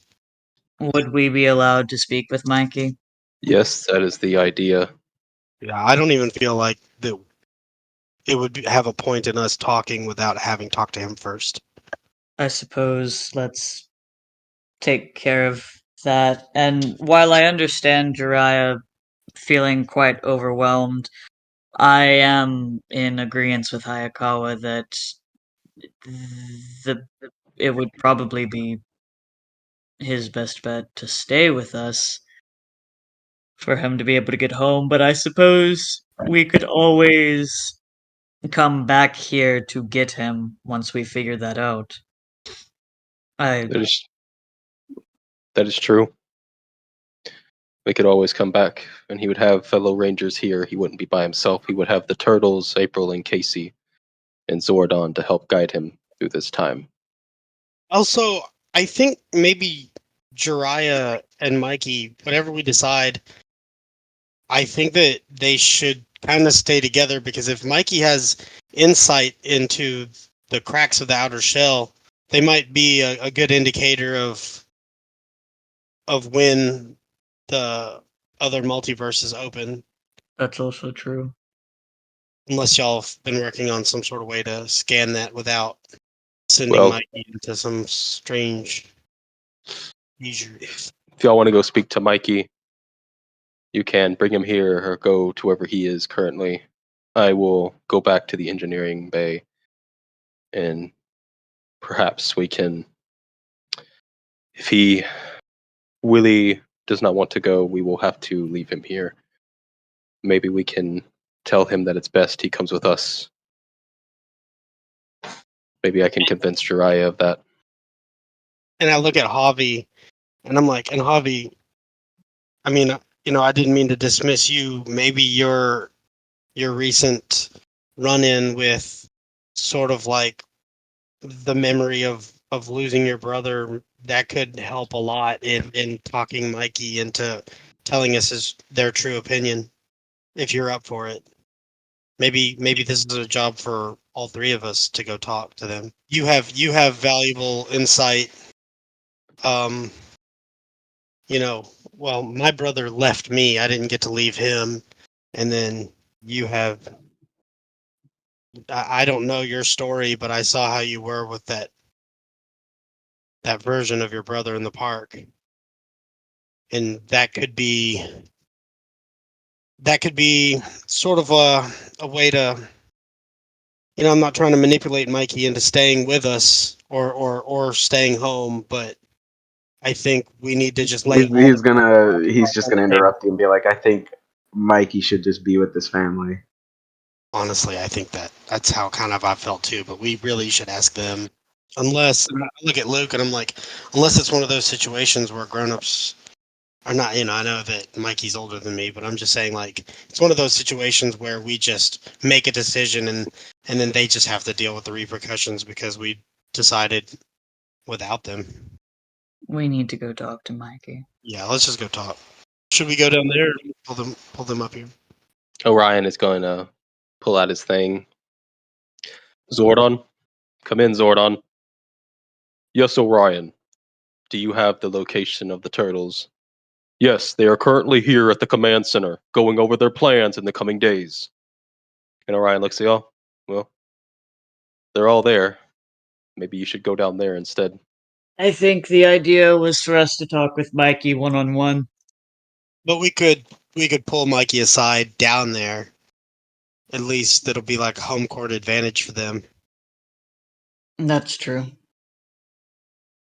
We want them to be as comfortable as possible when we eventually, hopefully, coax out their true intentions. Well, I'll leave you to it. And he goes to go back into the engineering bay to talk to Jiraiya. All right, so y'all are back at the command center. Everyone's talking. We go to the plans. Al's the first one to notice you. Oh, great. They haven't left yet. Oh, great. You're still a dick, Al. Hey, Al. It's good seeing you too. And it gets everyone's attentions. And Leo's like, "Oh, hey, y'all are back." Yeah. Hey, what's up, guys? How y'all doing? Have y'all moved Ivan News yet? It's not going to be for a few days, but we got a solid plan going. Right. Nice. We were wondering if we could talk to Mikey alone. Yeah, sure, Mikey, if you wanna. Oh yeah. And he starts walking towards y'all, and there's like a little side area y'all can go to, where y'all can be alone. I want to look at Luke and be like, how do you want to play this? Do Do you want to do a one-on-one? You, Or should it be me? Or should it be you? Should we gang up? Listen here. I think let me just talk to Mikey real quick. Okay, We'll cool. go from there. I'm like, thank you. And I just kind of wipe fake sweat off my forehead. So, Mikey, Sup? I know you're pretty go with the flow, kind of whatever kind of comes, but I know sometimes that can come from not being taken seriously and your opinion maybe kind of being dismissed or not being listened to as much as it should be. So I wanted to actually sit down and talk with you away from everyone else to get a better sense of how you're feeling. Hmm. I mean, I think it's just because like I'm the run of the litter and all that. I think they just are overprotective of me. Ever since I got hit by that lightning bolt, things have been different. But I mean, I'm fine. Nothing's wrong with me. And yeah, Blinner wants me to go with y'all to learn what this means and thinks it's some big deal. And I think that, well, to be honest, wherever I need to go, I'll end up. So if I'm meant to go with you guys, either way, I'll end up there, whether I want to go or not. So That's the thing, though, Mikey. Do you want to go?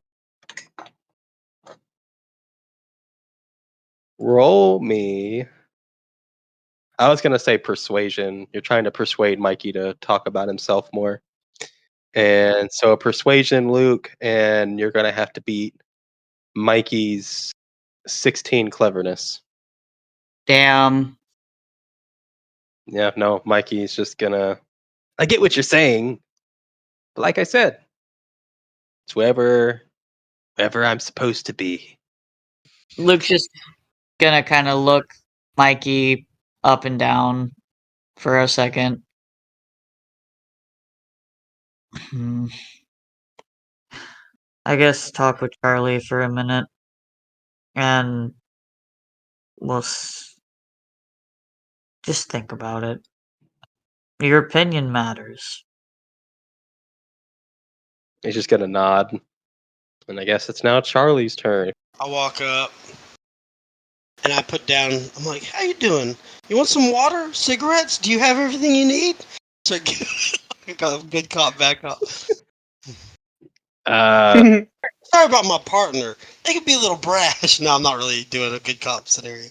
I walk up and I'm just like, Mikey, how you doing? I mean, I'm chilling. Yeah, you and Javi say that a lot. I'm not so sure what that really means. No, I know what it means. Listen, I feel like me and you are kind of kindred spirits, but I feel like also we're the kind of, for lack of a better term, people that can sort of be kindred spirits with anybody that we come in contact with, you know? Does that make sense? Yeah, I feel that. I just wanted to. I'm not going to try to coax you into saying anything. I just wanted to tell you my experience on the ship so far. And I know that you've been fighting alongside your brothers for years now. You have a lot more experience with adventures and stuff than I do. I've only been at this for a couple of weeks, really. Um, I've been insanely scared, but every day I wake up and I just, like you've been saying, just go with the flow. And it's been extremely hard for me. And I think about my family back at home and the universes that need our help. And I see that this is a bigger opportunity for all of us. But you know, we've seen some really rough stuff, and I'm sure you've probably seen rough stuff before. This is all new for me. I just feel like sometimes I just feel like I am a dumb kid, and everybody keeps telling me my opinion matters, and that I mean something, and I don't know exactly what I've been bringing to the table, but a lot of times it feels like they're saying things just to because that's what's supposed to be said. Does that make sense? I don't know what I don't know what you're gonna want to do. And in the end, if Splinter talked to Orion and they talk to Zordon and they say that you've got a universe inside you and we've got to figure something out for your health, for the greater good, then I understand that that's a big responsibility. But if they're giving you a choice, that means that maybe there's an other way. I mean, you've got Donatello as a brother. You're telling me he can't figure something out? In the end, I think you're going to be okay. I think we both are. Roll a persuasion check with advantage. The screen There it just goes. turned. Oh shit, you did it. You did it. Critical success too. So I am the turtle talker. coming this summer. Animal Whisperer. There's a She's got the reptile. perk Animal Whisperer. Yeah. So you tell that to Mikey. Ike just says, well, if you really want to know, I'm scared to leave without my brothers. I don't know if I could go into space and other universes without them. I'm not exactly the best on this team either. And I know that, and I'm fine with that. Dad says we have our own ways of being helpful. And I think that I think you're kind of like me from what I can tell. We have heart. And not really good at other things, no offense. Yeah, no, I had to watch robots play Mario because I couldn't do it. You should have seen me trying to play that rock band. But even saying all this, even if I want to stay, I feel like if I'm destined to go with y'all, I'll end up there anyway. But I know that's not what y'all want to hear, so if I Hey, what we want to hear is what comes from your heart. So whatever you say is what we want to hear. And honestly, I don't want you, horning in on my lovable kid of the group territory, but you'd be welcome. Like even if you are like we love you, and your brothers love you, and like you said, wherever you end up, it's gonna be okay. So I'm not even gonna try to coax you into anything, but um, I'm really glad that you opened up to me. That's all I want to tell you. nah, you're cool, dude. Consider yourself an honorary turtle. And he's gonna whisper, just don't tell your friends, they might get jealous. Oh my gosh. Okay. Can I get a hug? Bring it in, dude. Yeah. He's gonna give you a big hug. And I guess y'all are gonna walk back over to everyone else. Yeah, I'm gonna walk back and I'm gonna go, Luke. Let's get on the ship and tell Orion to go ahead and let's get out of this universe. Let's just leave without Mikey. Let's not leave it up to him. Do you actually say that? We need to bail. Are you actually saying this? I think, from what I gathered, if like they're just thinking like, look, wherever I end up is going to be fine. If it's my destiny to be with y'all, then that makes sense. But they're scared to leave their brothers. They have Donatello. Things are going to work out. Maybe they won't. Who knows? But if we just, it's our choice to vote, right?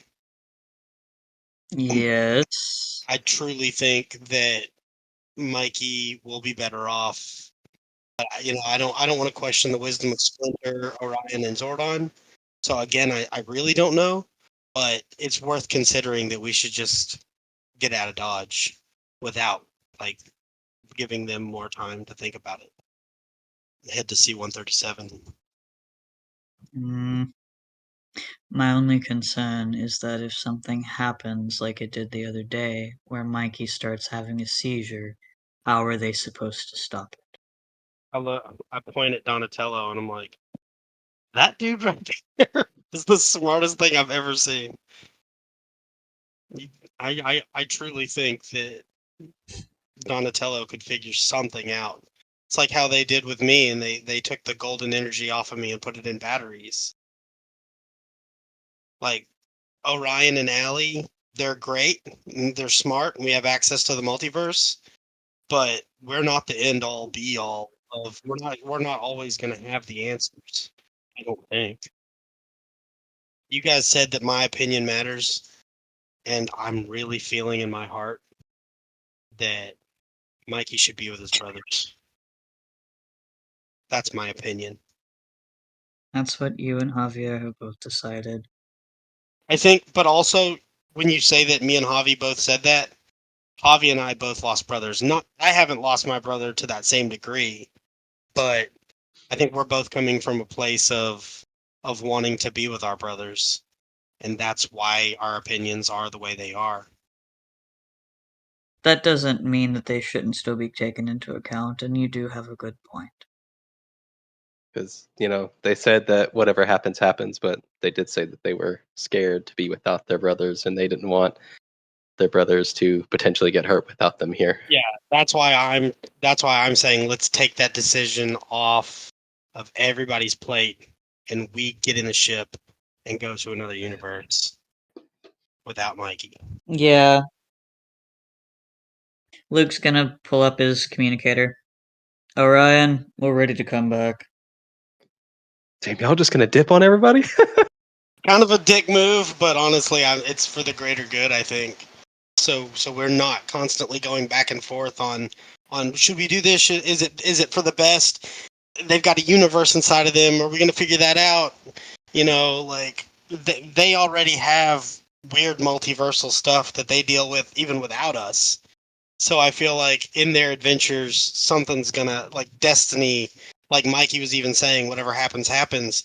Something's gonna come along that's gonna be a better option that that will figure something. They'll figure something out, and if maybe, hopefully, Yeah. I hope we don't come to regret this decision. But So yeah, you ring Orion. Orion says, "So you've said your goodbyes and you've made your decision." we didn't say our goodbyes, but we made our decision. Feel like we'll be right back. We just fly off. No, we do need to do the mature thing and be honest with them and say goodbye, I think. So let's go do that real quick, if that's okay with you, Luke. Luke nods. So y'all approach back to the Sinnoh console where everyone's kind of chilling, hanging out. Donatello and Al are strategizing. And, Zordon's there and all that stuff as y'all approach. Hey guys, everybody, we talked it over, and we think that whatever's going on with Michelangelo, I truly feel in my heart, and I hope that I'm not wrong, but I truly feel in my heart that Michelangelo's better with their family. And you guys see so many weird things every day that something else is going to come along that y'all are going to be able to have more insight into this without some multiversal team taking your brother away. I just feel it inside me. I don't know if I'm right or not, but that's what my gut's telling me. So we just want to say goodbye and hope you understand. All the turtles just, nod and. Well, I mean, it would have been sad to see Michelangelo go. It's not like it's around the planet or to the moon. He would have been very almost inconceivable distance away. We know Splinter wants him to go, but it's going to be good to have our brother still around. Donnie, I think between you, Zordon, and Al, y'all are going to be able to figure something out. I'm counting on you to do so. And here's the thing. If something does come up, you can ring us. It'll be delayed, so we won't be able to get here immediately. But you can at least get a hold of us. Leo steps forward. So we will see you guys again someday. Potentially. Raph jumps down from the console. Yeah.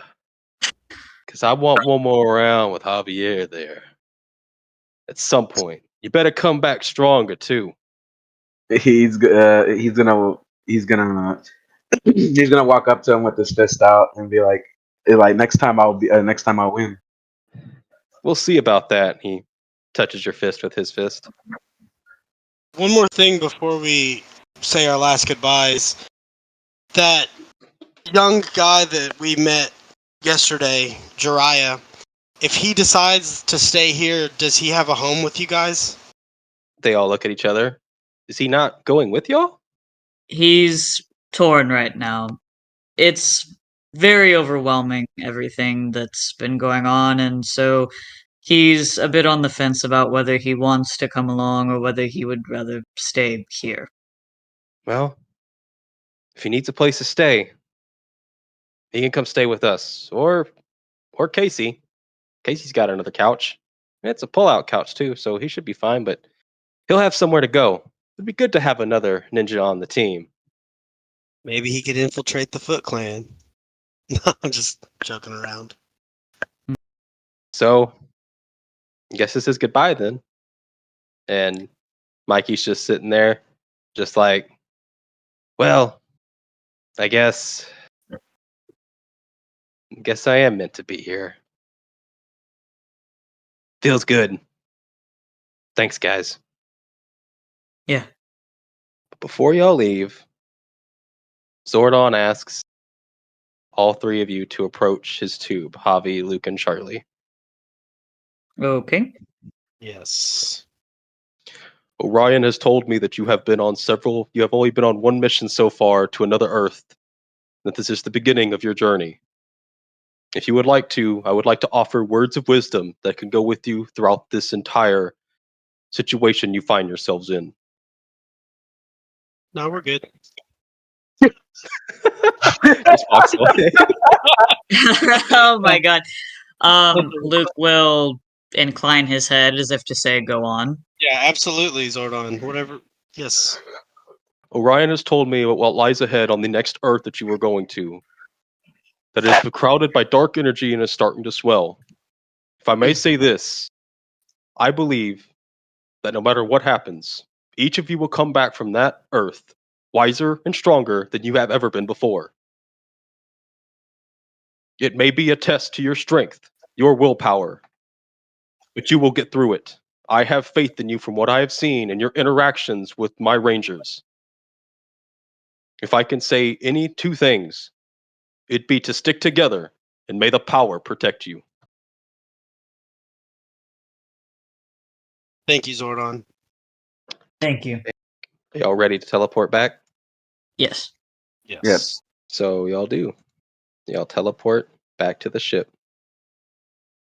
Luke flips off Alpha. He flips you off back. It's a mutual respect thing. The two assholes. I say Luke's an asshole. He's just grumpy. Y'all teleport back in here, and Allie's just chilling on the pool table. Oh, hey, you guys are back, and you didn't bring Michelangelo, so I'm guessing that answers that question. Yeah. Luke, no. Now we need to talk to Jiraiya. Yeah, they're still talking in there. He's still on the fence about it. Orion told me as soon as y'all come back just to hit the jets and go on to the new universe, but I'm not a complete bitch. At all. What are you talking about? Luke just walks into the engineering room. Jiraiya's just pacing back and forth over here. Hayakawa's working on stuff while trying to hawk them, and Orion's right there next to you. Charlie's As going to Jiraiya, stand by the door and just watch. Jiraiya, as you come in on a conversation, Jiraiya saying, "It's just y'all can come back for me. So why do I have to go? It's just like I said, it's a lot to take in. I understand it's a lot to take in, but it'll be a lot easier to get you back home if you're already with us. We may have a limited time window, and we may not be able to get you back home at all if you're on another universe." I'm going to go, Orion, we decided to not bring Mikey along. Noted. So if Jiraiya does stay, at least he'll be with the great mind of Donatello, and with a Zordon, and with someone who's assimilated with a universe. And it doesn't sound like he wants to be with us. Orion brings up an important point, though. We might have a limited window. Yeah, but you don't think that there's weird multiversal stuff happening in the Turtles' lives? Where that Mikey might, like I said earlier, if Mikey and Jiraiya are together, at least Mikey he might actually be better off with Mikey, and Hayakawa might actually lose out on a window that Jiraiya ends up getting. We don't know what's going to happen. It's true. We don't entirely know. And we don't know what's making these cracks in the outer shells, or where the access points would be. I'm sorry if I'm overstepping my bounds, but just hanging out with those Ninja Turtles and seeing their adventures and what they're capable of, and the weird multiversal tech and crazy stuff that they deal with, it's not like we're closing any doors for anybody that decides to stay with them. They might not have a spaceship, but I could very well easily see that tomorrow they could have access to a spaceship. Their lives are crazy. Just as crazy as ours. I just don't want to say that anybody's decision is going to be irresponsible when the multiverse has just been crazy for all of us. Everyone's just kind of quiet right now. Even Jiraiya has stopped walking back and forth. And then Orion speaks up. That's all well and good. But that's not why Jiraiya wants to stay. Why do you want to stay, Jiraiya? Jiraiya looks at Orion, and Orion says, "You don't want to stay because you're scared. You want to stay because you believe. But if you ended up on that Earth, your team ended up on that Earth. Now, your communicators are just a little broken. That your best chance of seeing them again is by staying on that Earth and trying to find them." Dry just looks at him frustrated. Yeah, that's why. Because I remember when everything went white, we all got flung out. And I just hope that we ended up on the same place. I don't want to not be here when I could potentially run into them again. When I could be, God knows how far away. You know the odds of them ending up on the same universe as yours are very small in scope. But like Charlie said, we don't know that.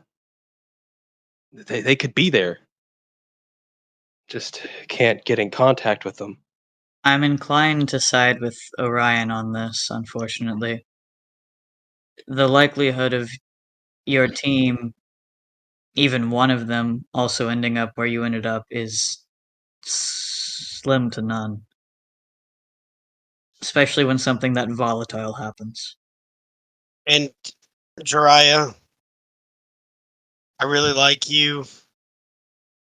I, I, we do have a spaceship that can travel the multiverse. So if they like when we walked in, Orion was saying if we do find some energy signal, or if Donatello or somebody contacts us saying that they found someone else from the Sentiverse, it'll take a couple of days, but we could always come back to this world and see if it's someone from your team.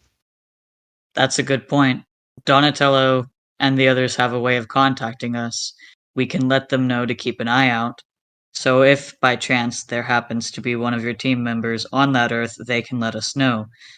But I believe that you have a far higher chance of finding them if you stay with us.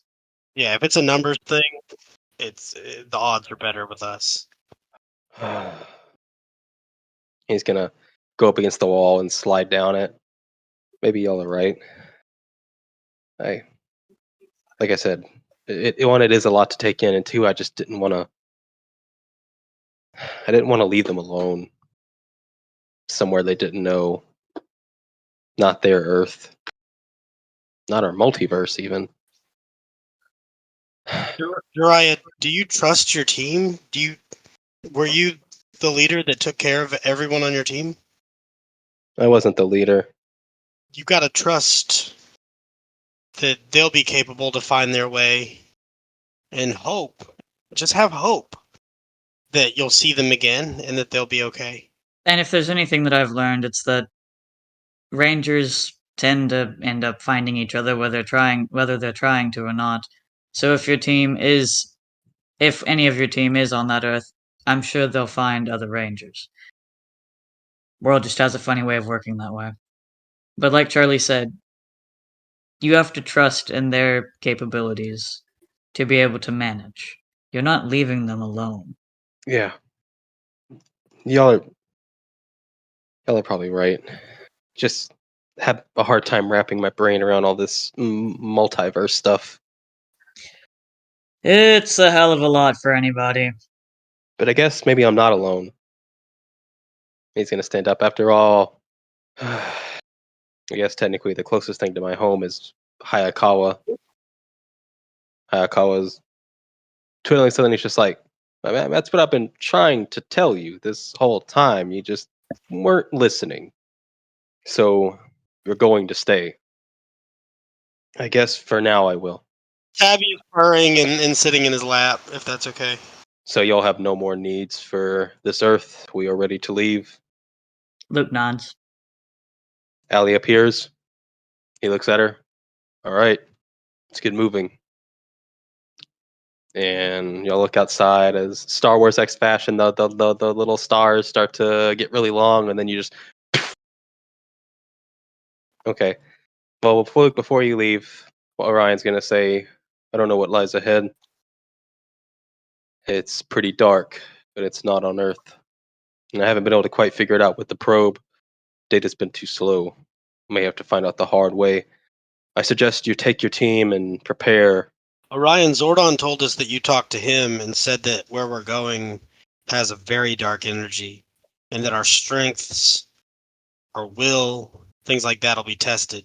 I mean, haven't we already been tested before? What's waiting for us? Is it going to be worse than stuff that we've already seen? How do we prepare for that? I don't know.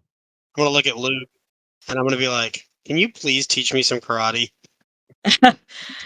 Yeah, we can do that. Somebody, I tried to do it by myself in the simulation room and I failed miserably. I can show you some things. So Orion does tell y'all that it's going to be half a week's time before y'all land. I'll give y'all a week. Y'all have a week, and y'all know what that means. So everybody's got their stuff. Is there anything anyone else would be doing during this week after they had done their thing, or in between doing it if they failed their first attempt? Playing games, talking to anyone, any questions anyone had? I'd like to talk to Jiraiya and just make sure that he's like okay, like he knows he has a friend. Jiraiya throughout this week has mostly been focused on, adjusting to the ship, finding, memorizing things, all that. He's talked to Hayakawa a bit more since they are closer in universes than y'all are by a long shot. I don't want to just group us like Asian dudes together, but I also, if there's any time, I'd like to just kind of watch Hayakawa work. No, you can. Hayakawa said anytime you could go in there and you could try to learn some stuff for him. Obviously, you spent most of your week attuning your cat. Yeah, but I don't plan to know more. I just want to do what I promised I would. You get to talk to Hayakawa. He's been trying some ways to figure out the gold energy situation to no avail. And he's worked on a few things for y'all. He's getting some new blasters currently worked up that are in section with the Astro blasters of this universe. They're the Mega blasters. But he's working on getting those up so that way y'all can have what he considers better blasters overall. Nice. Not quite done yet. And Jirai comes in there every now and again and talks to Hayakawa. He talks to you. He's getting better as the week goes on. You can still tell that he doesn't know what to do with himself currently. Occasionally, if any of you are playing games in the living room, he does sit, watch for a while, and just as you, Charlie, he's kind of amazed how far things have come game-wise. You're actually getting better at it? Yeah, you could say you're getting a little better at video games. All of you probably spent time in here playing games, all that kind of stuff, having fun, trying to prepare for the darkness that lies ahead. But other than that, things have been, y'all spent your time training. For those who, all of you did it. So yeah, all of you spent a good part of your week training. In between then, when things didn't work out, you just hung out, relaxed, went back at it again, and yeah. So y'all had a pretty good week. You all grew a little bit. And I'm going to say, Javi, the only reason why you got those powers is because the mammoth could feel the white dino starting to pull you away, and he really wanted to keep you on the lighter side. He helped push you through that to keep you from leaving and just going into the darkness that he could feel you leaning towards, just to make you feel bad already. All right. Y'all are waking up. It's been 7 days. You can see that the ship has stopped moving. I would say that once y'all entered, y'all would know y'all had entered the universe, and as y'all got closer, everyone can kind of feel something's wrong. Y'all were alerted that yes, it's not Earth, and that y'all are having to go. Y'all didn't get to see this Earth. Y'all immediately were taken to a different direction. Charlie, your cat is not okay. Very uncomfortable in this. In as y'all get closer and closer to the target. Cool. Guys? Tabby's freaking out. Something definitely feels wrong about this place. Something is not right. Yeah, we're told that once y'all woke up to make sure you eat and got ready, Hayakawa had things ready for you in the engineering room that would help on whatever y'all have to go through, depending on how things look. And then Orion said he would also call a mission briefing, a little mission briefing, before y'all are sent down. So anything y'all would like to do before y'all leave, eat, shower, prepare yourselves for what lies ahead, I would do that now. Yeah, I'm gonna eat a big breakfast and I'm gonna clean myself real good, trying to wash this darkness off of me. Yeah, Luke will do his whole thing. He'll shower, shave, eat breakfast, have have like 2 or 3 cups of coffee in his I love New York mug. So y'all are having breakfast and everything. Eventually, y'all meet up with Jirai in the common room, and he says, "So, this is it, right? First mission." Yeah, well, first mission for you. It's gonna be interesting. Oh, I just leaving the Turtles universe. Maybe that's what feels wrong. Is that the last place we just were at was just so happy that this is back to normal. Oh yeah, I forgot. Juan, You would have gotten a text from Jason on your communicator after you sent that photo all those days ago. Right. He finally got it, and he has sent one back, and he has now gotten to you as your communicator keeps beeping a red light, waiting for you to open the message. All right, I'm gonna open it. You open the message, and Jason just says, "The pyramid in New York, huh? That's pretty crazy. Just stay careful, I guess." And he even and stay safe and may the power protect you. And he sent you a picture. He is currently in the mountains somewhere.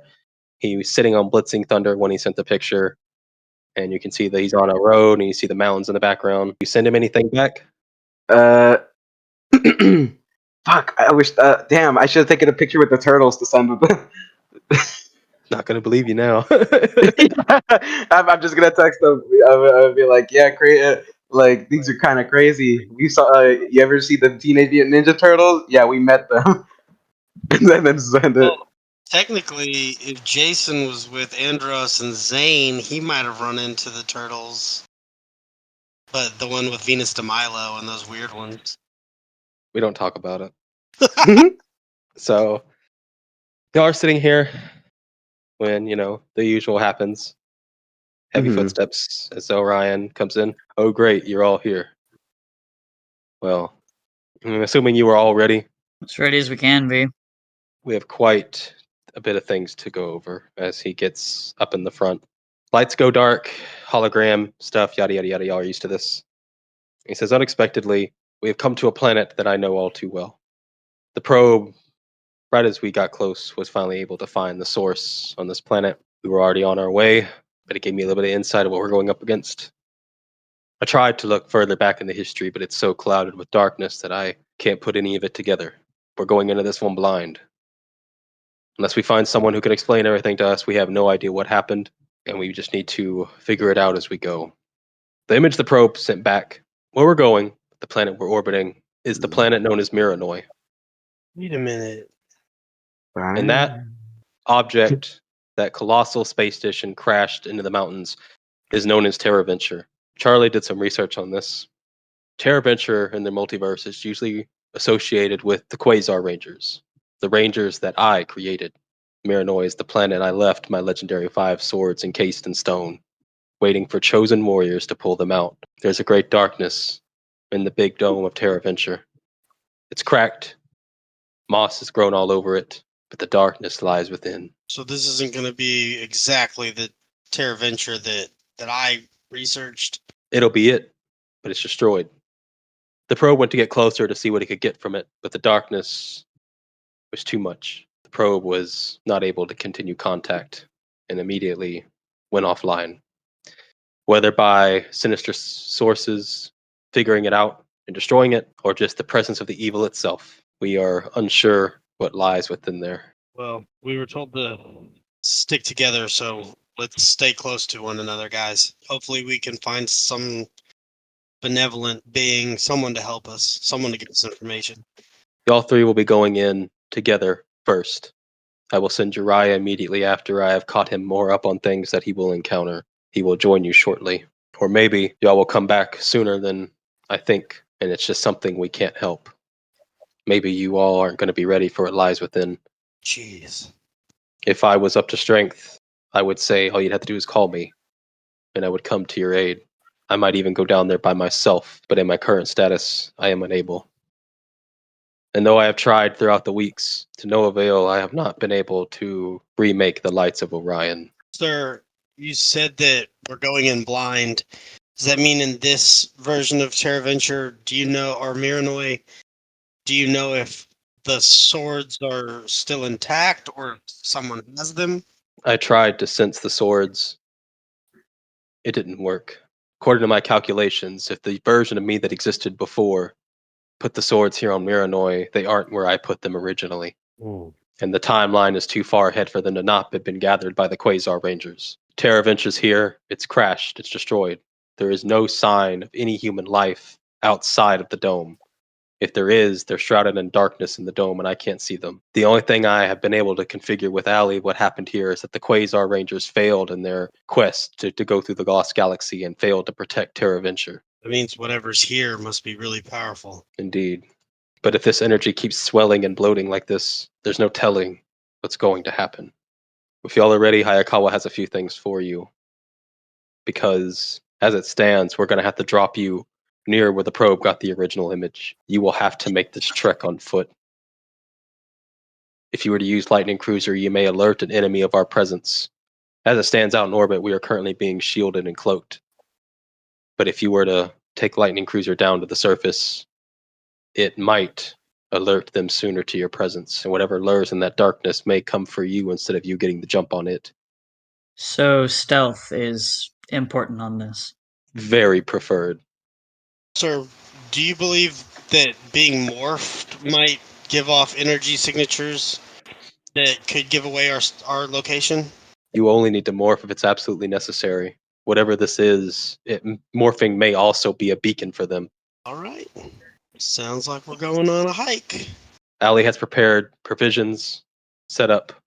The robots will be bringing them back in here for y'all to collect. Hayakawa has prepared a few things, including bags. And as a contingency, if you ever lose contact for longer than a few or so hours, regrettably, I will have to make my way in there. Understood. We're ready. Let's get our stuff and go. Do what we gotta do. And Orion just kind of like looks like he's regretting about what he's about to say. And may the power protect you. Cool, All cool, right. Are y'all ready to descend? And Jiraiya will be right behind you. Cool. Allie, Hello. we have like those printer things on the ship. Yes. Guys, can we take a group picture together right now? cool. Oh, Because yes. I don't have anything that I want to bring other than a picture of us. Hayakawa is just gonna bring out his old ass camera and set it up.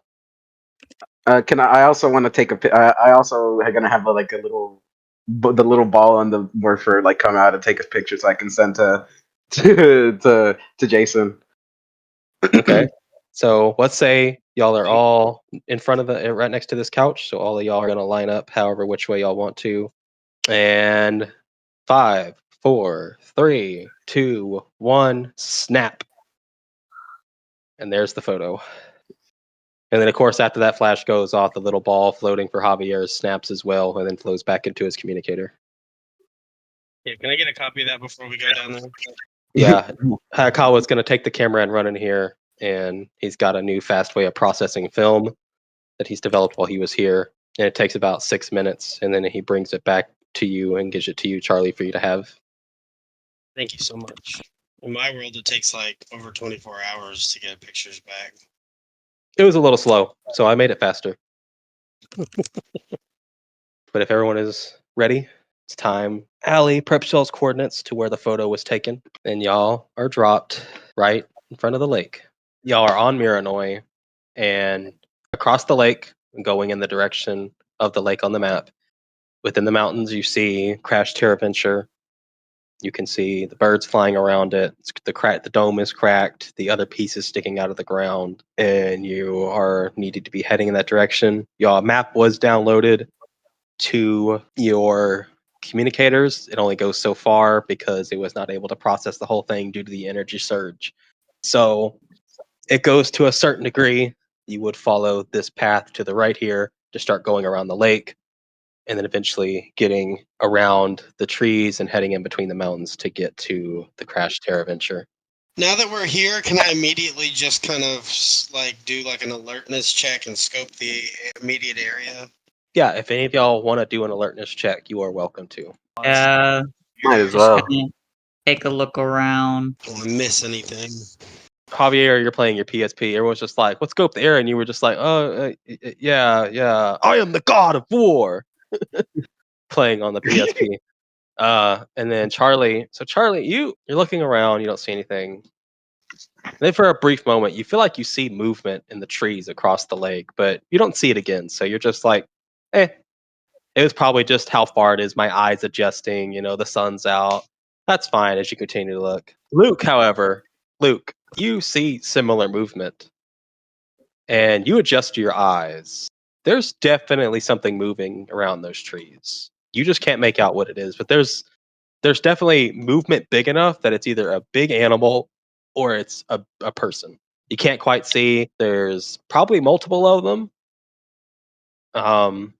But there's definitely movement, and y'all have to head that area to that direction.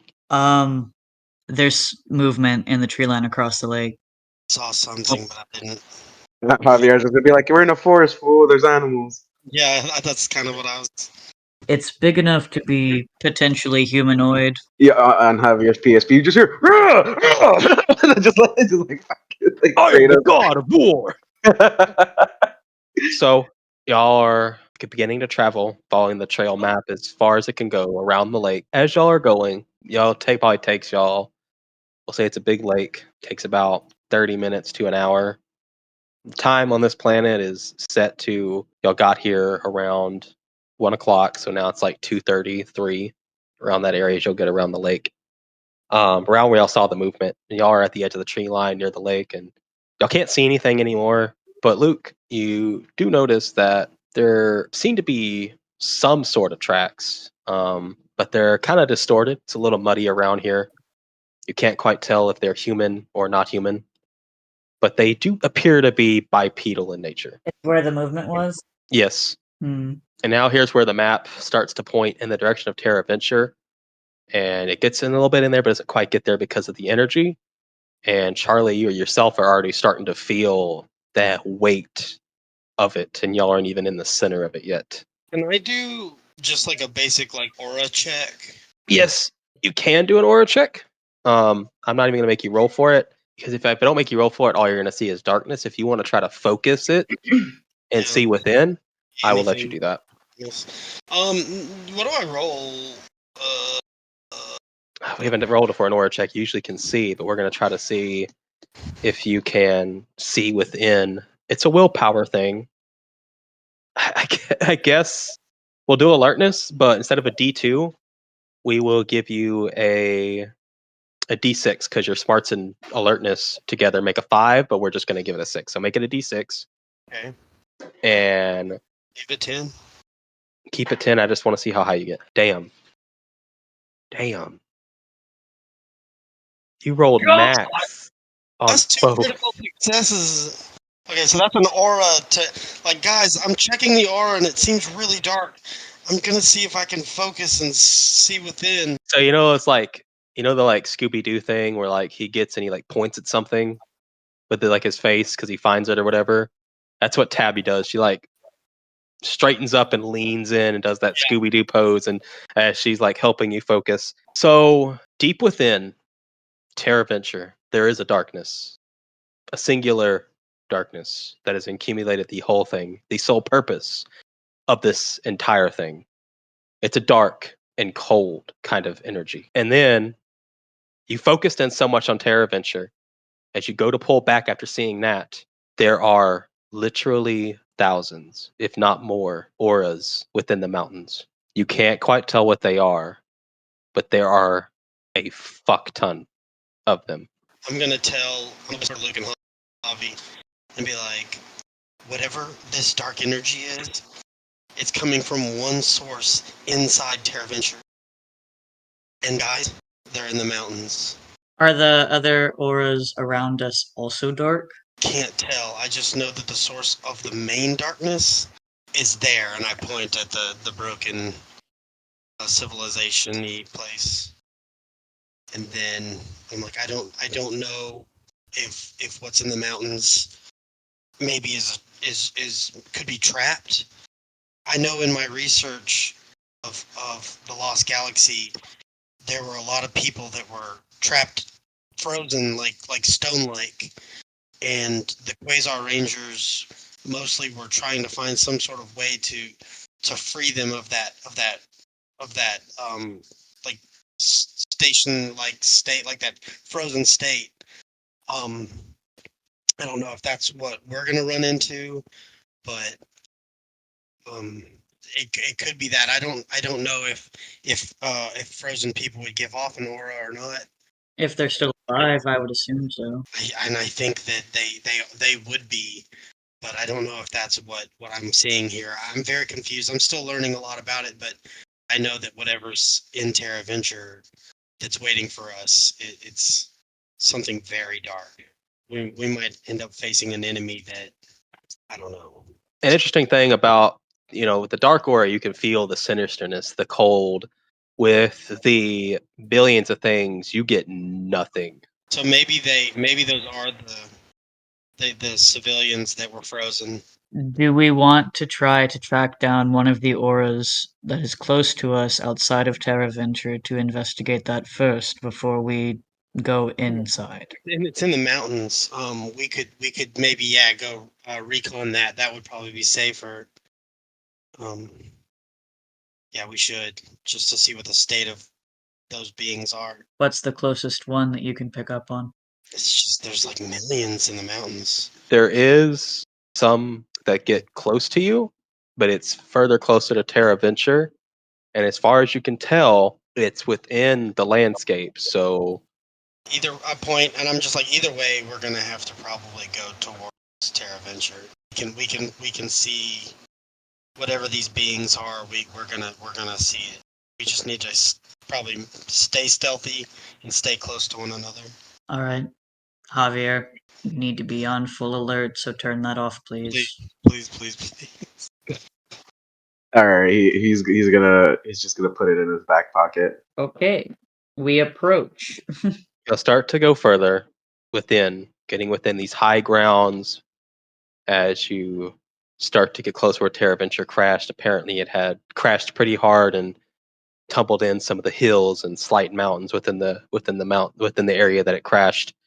And you'll come upon a big section. There's a cave close to the top of the ridge. If you were to check and keep up with your memory, you are now getting into the area which all of those auras were seen, and there's a cave right here. So this is where the auras were seen, but we don't actually see anything. If you look again, you will see that they are inside below you. Guys, there's like living beings like all around us and below us and inside the caves and mountains. Luke is going to quietly kind of come up, hiding in this brush here, and take another look around, listening, looking for anything before we fully approach this cave. The people that lived on Terra Venture could have, once it crashed, maybe they've found shelter inside the mountains, and maybe they're trying to start a new civilization under the grounds and stuff.